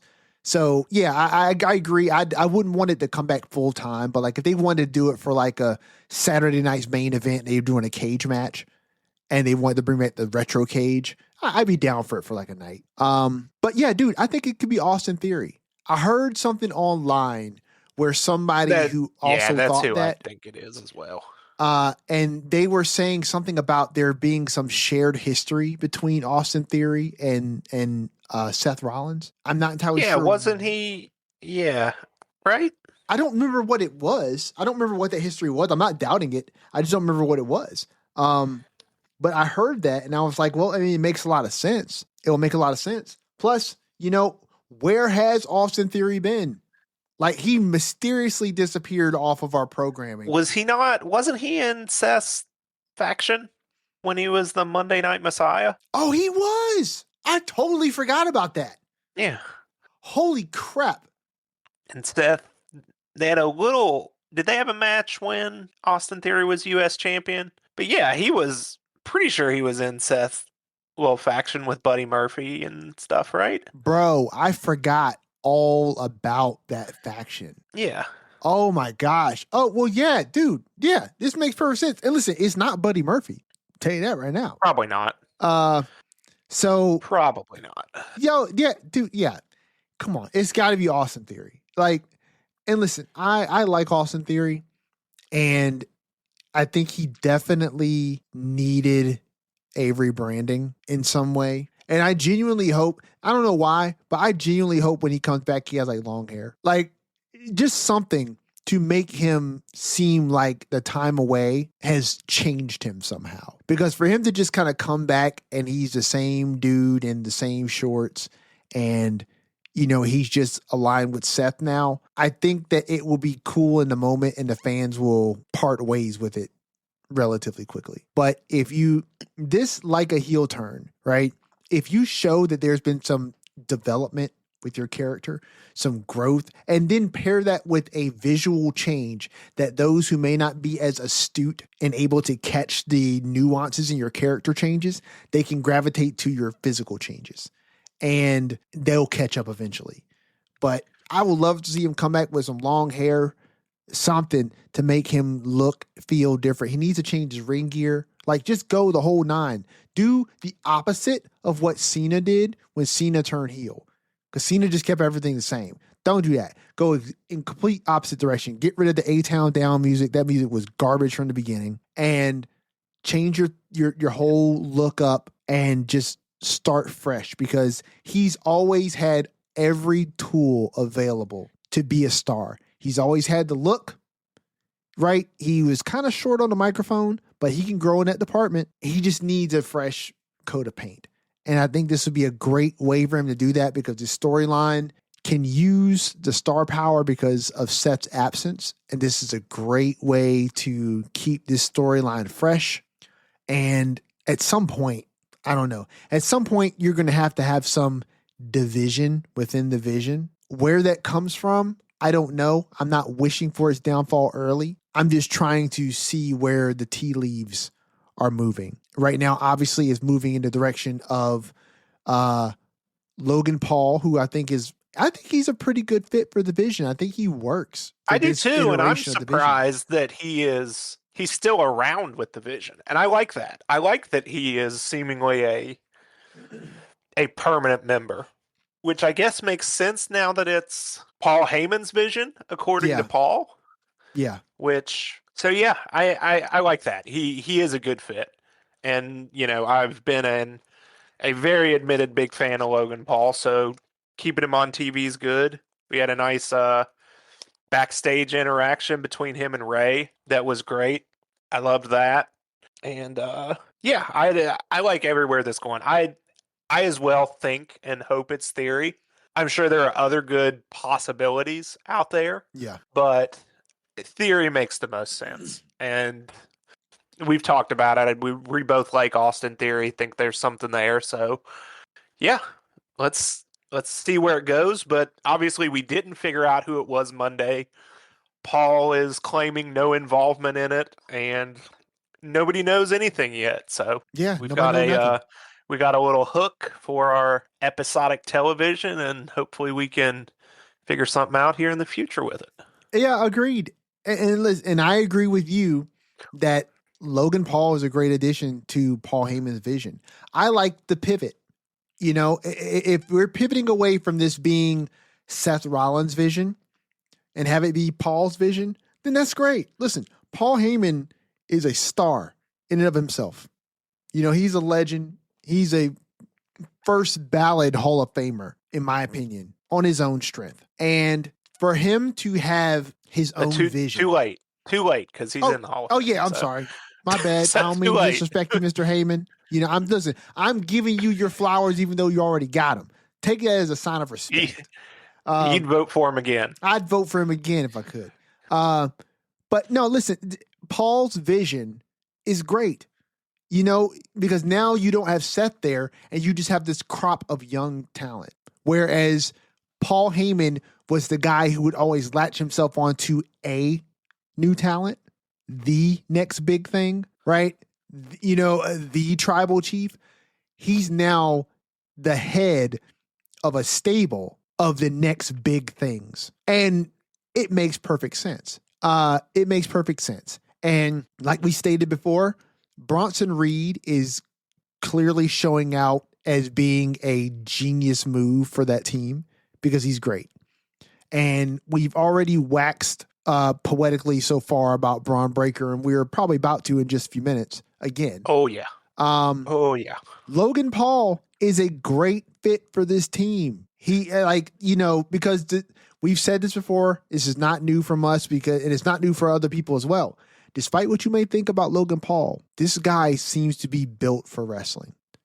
He seemed to be built for this world. He seemed to be built for this line of entertainment. From an athletic standpoint, you can't really deny the guy. From a on the mic standpoint, you can't really deny the guy. That segment he had backstage with Ray, I mean, dude, all the instincts are there to deliver correctly for the camera on the microphone, the character and the tone that you're trying to convey. He does it better than some people who have been doing this their entire lives. And so to deny that from him now, I mean, you're just kind of being reckless with your foolishness. But I think he's a great fit for that stable because that stable is what I think Logan needs in order to silence some of the remaining naysayers. Because to spend a stint on a stable is like a pro wrestling rite of passage, and such a future forward stable as the Vision is the perfect place for him to be, right? And then there's Mr. Breaker. Ooh. the uncrowned world heavyweight champion, Braun Breaker. When this guy gets confident on the microphone and he delivers in a way that he can, I swear on everything, dude, I hear the Steiner come out of him and it gets me hype. It gets me hype. Like every time he gets fired up like that, I see Braun Breaker and I think to myself, please go full Scott. Go full Scott Steiner on him, sir. Like, unleash the beast. I don't need Steiner math. I'm just saying, like, your uncle was able to deliver sometimes in a way that put him in a class all by himself. And Braun has got that confidence. He's got that swagger. He's got the ability to deliver in a way that is convincing. And also, the dude is a specimen, right? Like, not even a botched doomsday device can keep this guy down in a War Games match, right? And listen, I remember seeing Breaker and Lesnar, McIntyre, Paul, and Reed, along with Paul Heyman, on the entry ramp after their victory. And they were all there and they were all holding their arms up, right? And I remember thinking two things, Skeeter. One, I remember thinking, I never thought I'd say that Brock looks good with the team, but he kind of did. The second thing I remember thinking was, boy, I would love to see a match between Brock Lesnar and Braun Breaker. Ooh. Oh, I would love to see that.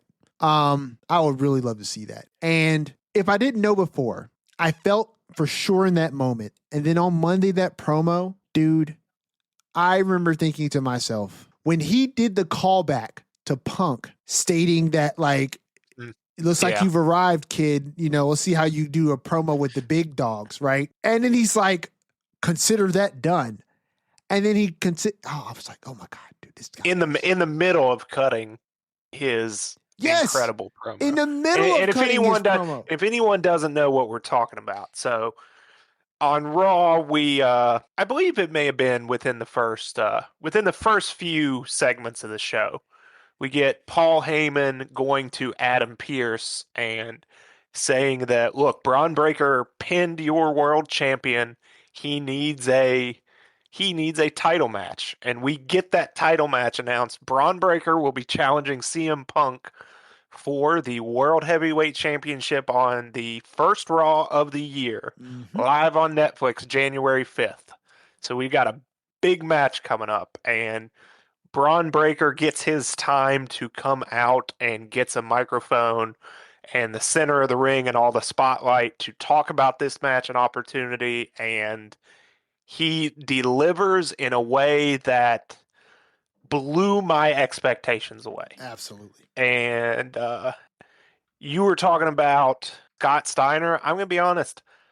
I think what he did was above anything Scott Steiner ever delivered on the microphone. Okay. Because it was different. I'm not going to say it was more entertaining, but you don't have the volatility.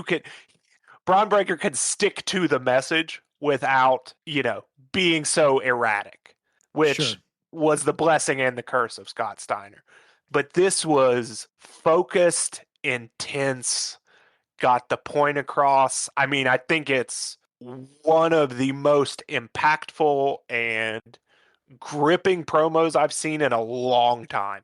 Like, it's up there with anyone you want to say. Like, this was, like Everson said, he called back to, I guess Punk told him sometime last year, like, good to see you, kid. Let's see if you can cut a promo with the big dogs. He cut a big dog promo.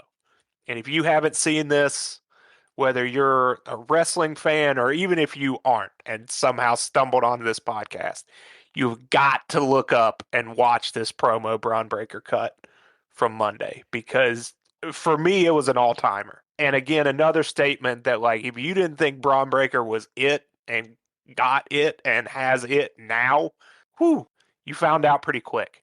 Yes, you did.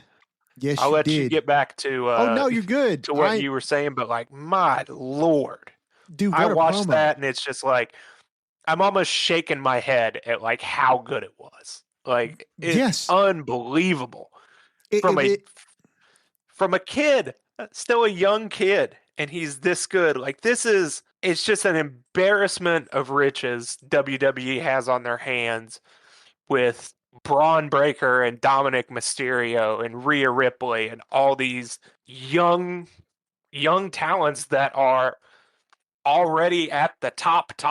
Even if they're not presented there in the pecking order, they have all the talent you could ever want. This was just another example of that. Dude, I could not agree with you anymore if I tried. I'm sitting here Googling Braun Breaker's promo on Raw, right? And I was trying to find a breakdown of that promo word for word so that I could read it out to the fine listeners here. And I didn't find it. But what I did find was article after article, post after post, which is like Braun Breaker delivers the promo of the year tonight. What a promo by Braun Breaker. Yeah, and I don't think that's crazy to say. I mean, I'm sure there are others that, you can make a good case for, but given who it's from, the situation, and what it signifies in his ascension, if there's even that much farther for him to climb possible, I'm sure he will, but yeah, I have no problem calling it promo of the year. Dude, listen, I agree. And listen, I'm going to tell you like this. This guy, let me tell you how good I think this promo was. In light of the fact that this stable of the Vision has such great assets to it that are really good at what they do and have really been set up so that the individual pieces of the puzzle have been appreciated. Paul Heyman has done an excellent job of making sure that we know who the tribal thief is, right? That we know who Braun Breaker is, that we know now who Logan Paul is. Now, let's just say that our masked individual here is Austin Theory. If Paul can do the same thing for Austin Theory that he's done for Bronson Reed and that he's currently doing for Logan Paul, the Vision for me gives me the feeling, Skeeter, of the old school Four Horsemen, right? When it was Flair, when it was Tully, when it was Arn, and oh my gosh, I'm swear I'm blanking on the fourth. Barry Windham. I remember watching them Unless you were thinking of Paul Roma. No, not Paul Dean Roma. Malenko, Chris Benoit, Brian Pillman. Before them. No, you were right. Mongo? No, I'm not thinking about Mongo. I'm thinking about right? Wyndham. Yeah, he was. Who else was a horseman? I'm sure there's others. I'll think of a few. There are you others. Keep talking. But no, those are the ones you're talking about, though. That's the ones I was talking about. Those guys felt like apart, they were good. Together, they were great, right? That centerpiece of that Horseman team was always Flair. But they always had J.J. Dillon as the manager. With Paul Heyman being such a figurehead for this team, if you can build up Austin Theory as part of the Vision, right? And then you have Paul Heyman's Vision with these four freaking young guns, right? These four studs. And each one of them are individually placed as stars in and of themselves, right? Up and coming stars too, not established guys. It gives me old school Horseman feels. And now you've got Breaker, who is standing atop this situation, right? As the dissenter who caused this catalyst to happen, right? In storyline wise, he's the one who took Seth out because Seth was holding him back. And then Bronson followed suit. And then Paul saw the vision and Paul went along with it. And then they brought Logan Paul in because Logan Paul, after taking that tsunami from Bronson Reed, saw the vision too. And then you bring in who we hope is Austin Theory.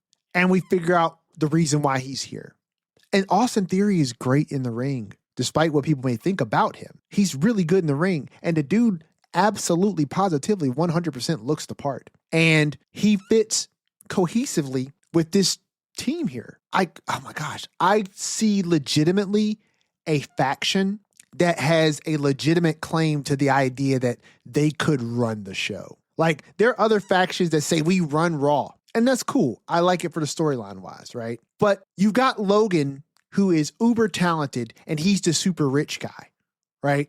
He's talking about, I was just about to board my private jet, Ray, and then I heard you Yeah. talking. You know, he fits that Flair role without having to be Flair. He's the guy who's private jet flying, and, you know, the crowd hates him because he's rich, and, you know, he can also go in the ring. And Braun Breaker is the lineage. He's the Steiner that is the head of this table, no pun intended, right? And then you got Bronson Reed. He's the muscle. He is the tribal thief. He's the guy who will come in the ring in the middle of a Survivor Series match and just tsunami everybody and just put everybody down, right? And then whoever Austin Theory is, right, to this team, we'll find out who that is. And Heyman is J.J. Dillon. It's the new Horseman. I need them to cut promos where every one of them talks, and then I'll be hooked. I'm already hooked.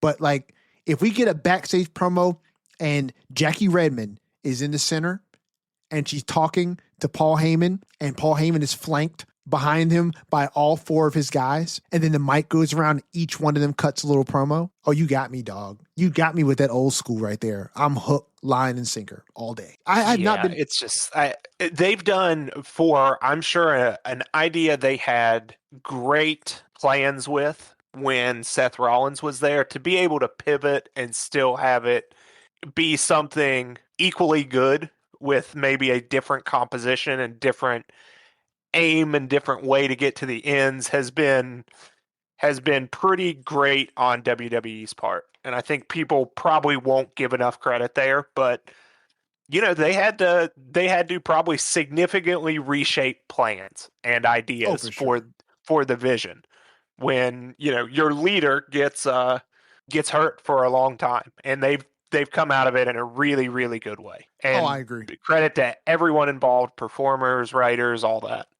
Oh, absolutely. Credit to everyone involved here. And it's interesting because it makes you wonder if you're going to end up having a conversation later on that goes a little something like, did this storyline get better because Seth wasn't in it? Like, no disrespect to Seth, because I love me some Seth Rollins. But the pivot that they had to make has led us into something that is truly great, right? That we're truly enjoying. And we wouldn't have known that we would be enjoying this if we were still enjoying what we had, right? So it's one of those situations where it's like, is the cream sweeter what we've got now versus what we could have had? And when we see what we have now, which is what we're getting, right? If it continues to be great, do we ever look at this and think, man, did this get better when we dropped Seth? Like, the fact that I'm even posing that question to myself, to me, is all the credit that needs to be given to how good this is, how good it is that WWE is working with what they have in such a way. And as we began, man, if you have not seen that promo for yourself, do yourself a favor and simply Google Braun Breaker promo on Raw. That's all you need to do. And you'll get video after video that's talking about what a promo from Braun Breaker. This could be Braun Breaker's best promo he's ever done. I don't think that's a question. Oh yeah. No, I totally agree. This is just what all the headings are saying on everything. I'm on Google right now. And it's just like amazing Braun Breaker promo on Raw. Braun Breaker's epic promo on Raw. Like, dude, you got yourself a viral moment, sir. You should be proud of yourself because people are talking. People are really, really talking. And it makes you wonder, when we get to this Raw on Netflix, first one in January on the 5th, does Punk drop the title to Breaker? I'm sure we've got a month to figure it out, but I don't hate the idea right now. I'll say that. I don't either. I truly don't either. And I mean, look, this is what good wrestling does, man. This is what good wrestling does. It sets you up for all of the best things. And this, I genuinely felt like this before we got on air, bro, that this conversation about Braun Breaker, Bronson Reed, Logan Paul, Paul Heyman, and the Vision and this mysterious masked individual was going to be the thing that we talked about more than anything. And it's great to be a wrestling fan when wrestling is really good. And right now, man, like you said, they just got so many people. The roster is so deep. You know what I mean? With people who are just brimming over with talent and are right on the verge of being very successful, right? And then you got people who have not even hit the roster yet who are going to also take this thing to another level. I'm telling you, folks, I'm telling you, when Trick Williams makes his main roster debut, whatever stadium they are in, whatever roof they had is going to be gone. Like, that guy has lightning in a bottle when it comes to how the fans respond to him. And every time I see him on the microphone, he gets better and better and better. And I can see a world where in the future you have a world champion Braun Breaker and his challenger is like a Trick Williams. And we'll be looking at the main roster and watching the main event of a PLE be Braun Breaker versus Trick Williams for the World Heavyweight Championship. And we'll be able to look and see a legitimate change of the guard in just, you know what I mean? Like how wrestling transitions as it always does. And the talent just keeps on coming. And just what a time to be alive as a WWE wrestling fan, because it just keeps getting better and better and better. If we could remove some of the Saudi stuff, it'd be even better. But hey, listen, you got to pay these people. So I guess the money's got to come from somewhere. But yeah, I think that wraps us up for the evening, man. Skeeter, We got, what's up? let's hit on the Judgment Day real quick. Oh, yes, please. We obviously have Liv Morgan coming back, and you wonder where everything stands, and seemingly all good, right? Seems like I it. guess everything's forgiven. Liv does. She doesn't mince words in the promo. She notices that they're a little lighter on gold. Yeah, they're a In the little faction lighter than when she left, missing 2 sets of tag titles, but seemingly all is forgiven. Liv tweeted as much that there are no problems. At the end of the show, we got Raquel and Roxanne interrupting what is seemingly a women's tag title #1 contenders match between Rio and Charlotte and Alexa. Yes. And as we kind of hinted at before, as the show's going off the air, if everyone remembers, Liv and Raquel had just won the women's tag titles when Liv got injured, and Roxanne kind of just stepped in for her.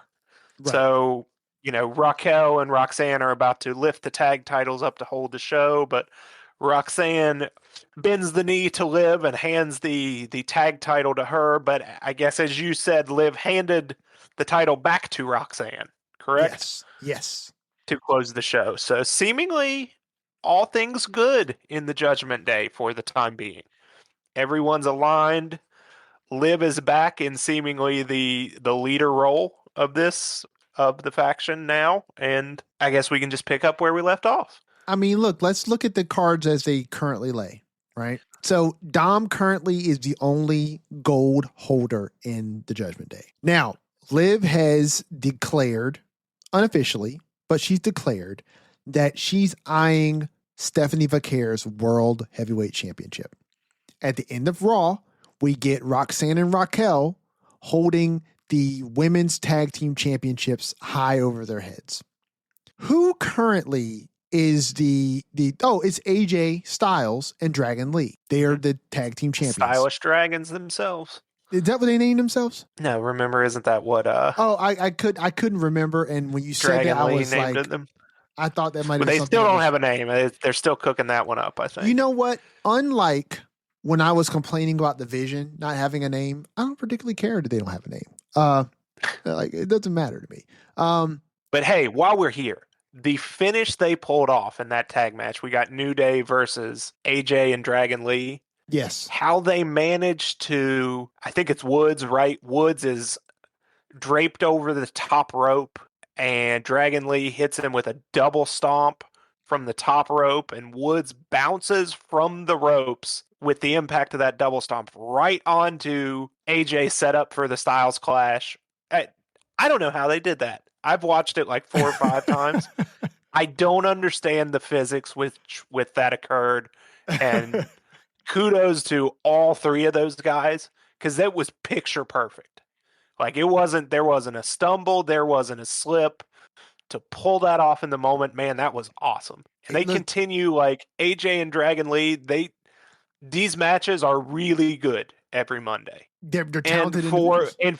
for no reason, I accept this more than I do the US Open Challenge, which we don't need to go on about, and I'm sure we'll get to No. complain about that next week. But yeah, I can't justify my hypocrisy, but I like it here better than the Open Challenge on SmackDown. But just wanted to call out that finish. If anyone hasn't seen that, the finish to that match is incredible. Well, listen, this isn't the tag team match is not forced, right? They're just fighting champions. And to me, that's where the US Open Challenge falls flat. Is that it's like it's a predetermined segment of the show. And it makes the championship, in my opinion, feel cheap. Whereas if you have a fighting United States champion, right, who is just taking on challengers, right, that it just feels different. Is it in its execution? Is it really that different? No, but it's all about the delivery and how you establish the motivations for the characters, right? Dragon Lee and AJ Styles have motivation for being fighting champions, right?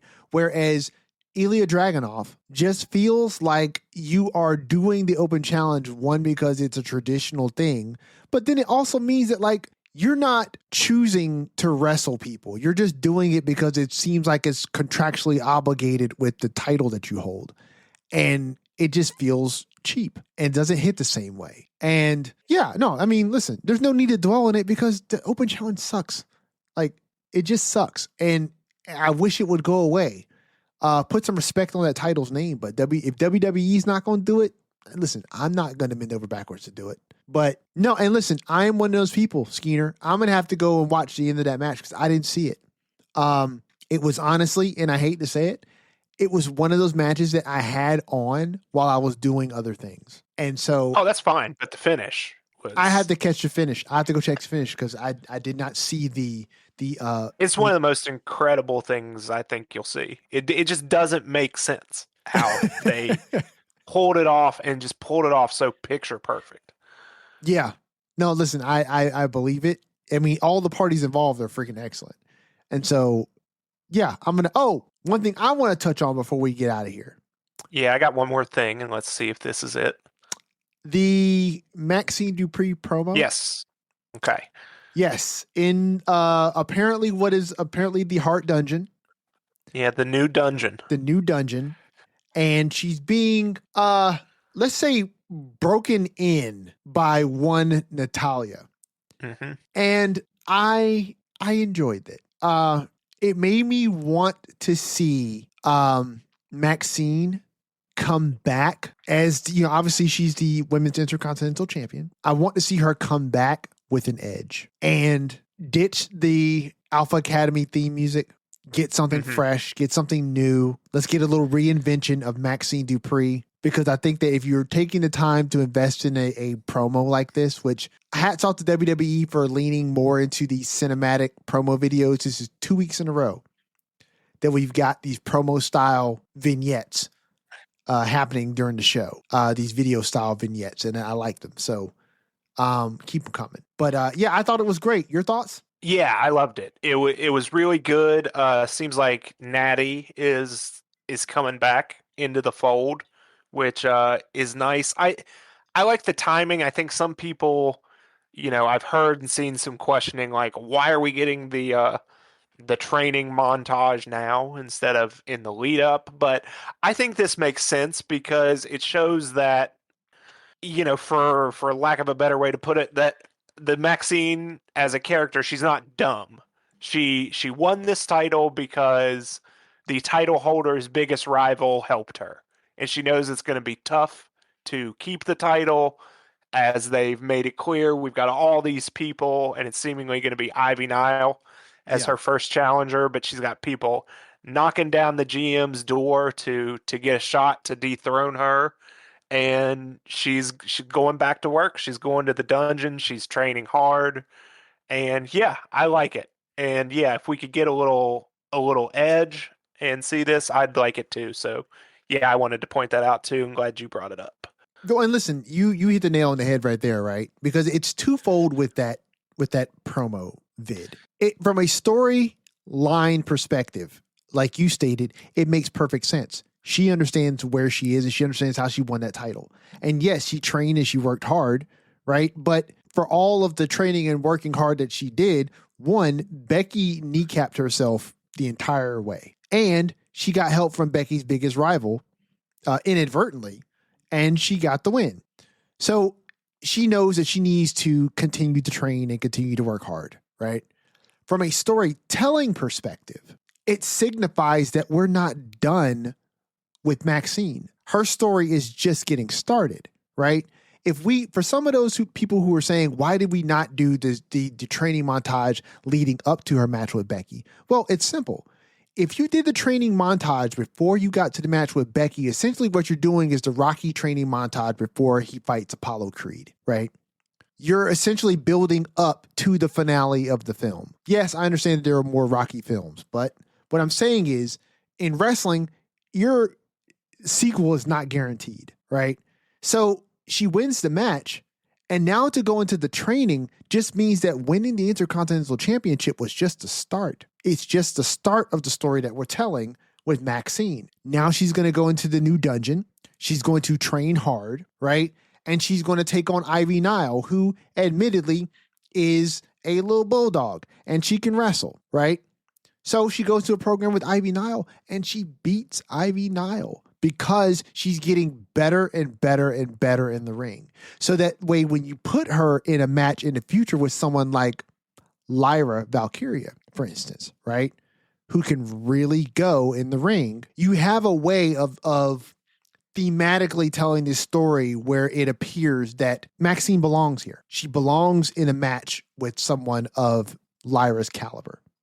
And that's where you go with that. It's just the beginning of the story, guys. So, let's look at it from the storytelling perspective, look at it from the storyline perspective, ask the questions because I think they're really good questions to ask, but also make sure when you ask these type of questions that you seek good answers because I think it could lend a lot to your future enjoyment of the product because as we've been saying this entire run of the Lariat Lounge podcast, we are in an era of storytelling with WWE. And so understanding the nuance of storylines and storytelling is going to be paramount for your enjoyment. Skeener, your takeaway for this week. Look, I hate to be here again, but I don't know the gentleman. The gentleman's name escapes me. But here we are on referees again. Because look, you've had Fast Count Carr out there ruining Becky. Now you've got a referee being sent into the locker room with the sole purpose, and he agrees to it, to stooge off on the boys. Now, what do you want to be? Do y'all want to be, are you with the boys or are you with the office? Because it seems pretty office right now. Now, maybe this gentleman, when he reported back to Adam Pearce that he heard nothing, was lying, and he's keeping the boys' secrets from the office. But I don't think so. I think this is just another unfortunate stain on the reputation of the refereeing in this great and noble sport. And just every week, I just get more ammo. And I wish they'd stop giving it to me, but gotta call it how I see it. Listen, I'm going to say this about a shocking scene caught on camera, to say the least. I will say this about the conversation between the referee and Adam Pearce. Listen, Adam, can I give you a bit of sage wisdom here?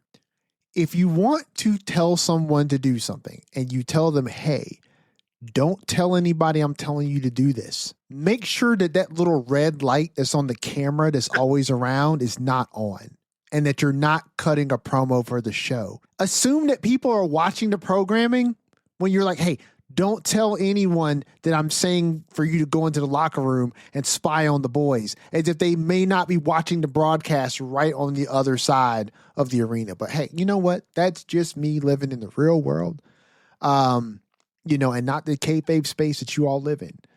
My takeaway from the week, I'm going to not do the obvious things that I want to do, which is continue to lob praise on one Braun Breaker, because we've already done that. And I've already lobbed praise onto LA Knight, which, by the way, when you hear our next episode, I hope we're saying that LA Knight will be facing John Cena. And the last time is now tournament. It wouldn't be the finals. That is finals on Friday. So he'll be facing John Cena on Saturday night's main event in John Cena's last match. I want to give some praise to Jade Cargill and Chelsea Green. Chelsea Green comes out for her long-awaited second-term coronation as your United States champion. She's been promised very expensive fireworks. And Chelsea Green comes out and she's giving her speech. And just as her fireworks are probably about to be queued up, Jade Cargill's music hits. Jade, your WWE Women's Champion, storms to the ring. No pun intended. Pun intended. And she gets in the ring and she delivers a knockout blow to the Secret Hervis. And then she performs Jaded onto Chelsea Green.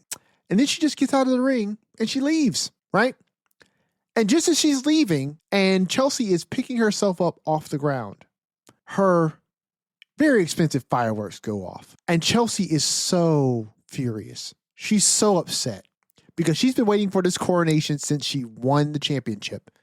And it's been put off. It's been put off week after week because the GMs just won't give her what she wants. I'm putting her over because I genuinely love Chelsea Green. And Chelsea Green just does the best work, in my opinion, that just goes understated and is underrated. And I just hope, girl, that you stay healthy and you continue to do what it is that you do because you are the best thing to happen to the Women's United States Championship since its inception. I mean that not just because you're a 2-term champion. I hope your second term in office is great. And I hope that you don't run into Jade Cargill because if you do, Jade's going to probably be a double champ. But that's all for this week for me, buddy. So, Skeener, please let our friends know where they can tune in next week to find out what our thoughts are on who won the Last Time Is Now tournament and all things Friday Night SmackDown and Monday Night Raw. The last time is truly going to be next week on the Lariat Lounge, which is going to come at you once a week, everywhere you get your podcasts. That's on YouTube, Apple Podcasts, Spotify, everywhere else you get your shows. Check us out on Instagram over at the Lariat Lounge Podcast. And if you've got thoughts, comments, questions, concerns, hate mail, if you hate us as much as that lady in the entryway that flipped off poor Brock Lesnar on the way in and on the way out. Now, when Brock stopped on the way out and looked at her, that finger retracted over the barricade very quickly. I will say that. But if you want to give us any verbal or typed middle fingers, please send us an email at thelariatlounge@gmail.com. And listen, I promise those middle finger emails will not instantly go into the trash bin. I promise they will not instantly go to junk mail. I promise they won't. Because I will read them, and then what happens after that, anybody's guess. But we do appreciate all of the love. We appreciate all of the hate. We appreciate all of the comments because we could not do this without you all. And if you're listening to us and you love what you're listening to, give us a like rating. It's nothing for you. It's easy. It's free. But for us, it genuinely means the world, guys. I genuinely do appreciate that. So come back next week. Let's talk about the conclusion to the Last Time Is Now tournament and who's going on to face John Cena in his final match at Saturday night's main event. All things Friday Night SmackDown, maybe, and definitely all things Monday Night Raw for sure. From your host, Everson Godfrey, and your co-host, Andrew Skeens, this has been another edition of the Lariat Lounge. Please watch yourself on the way out.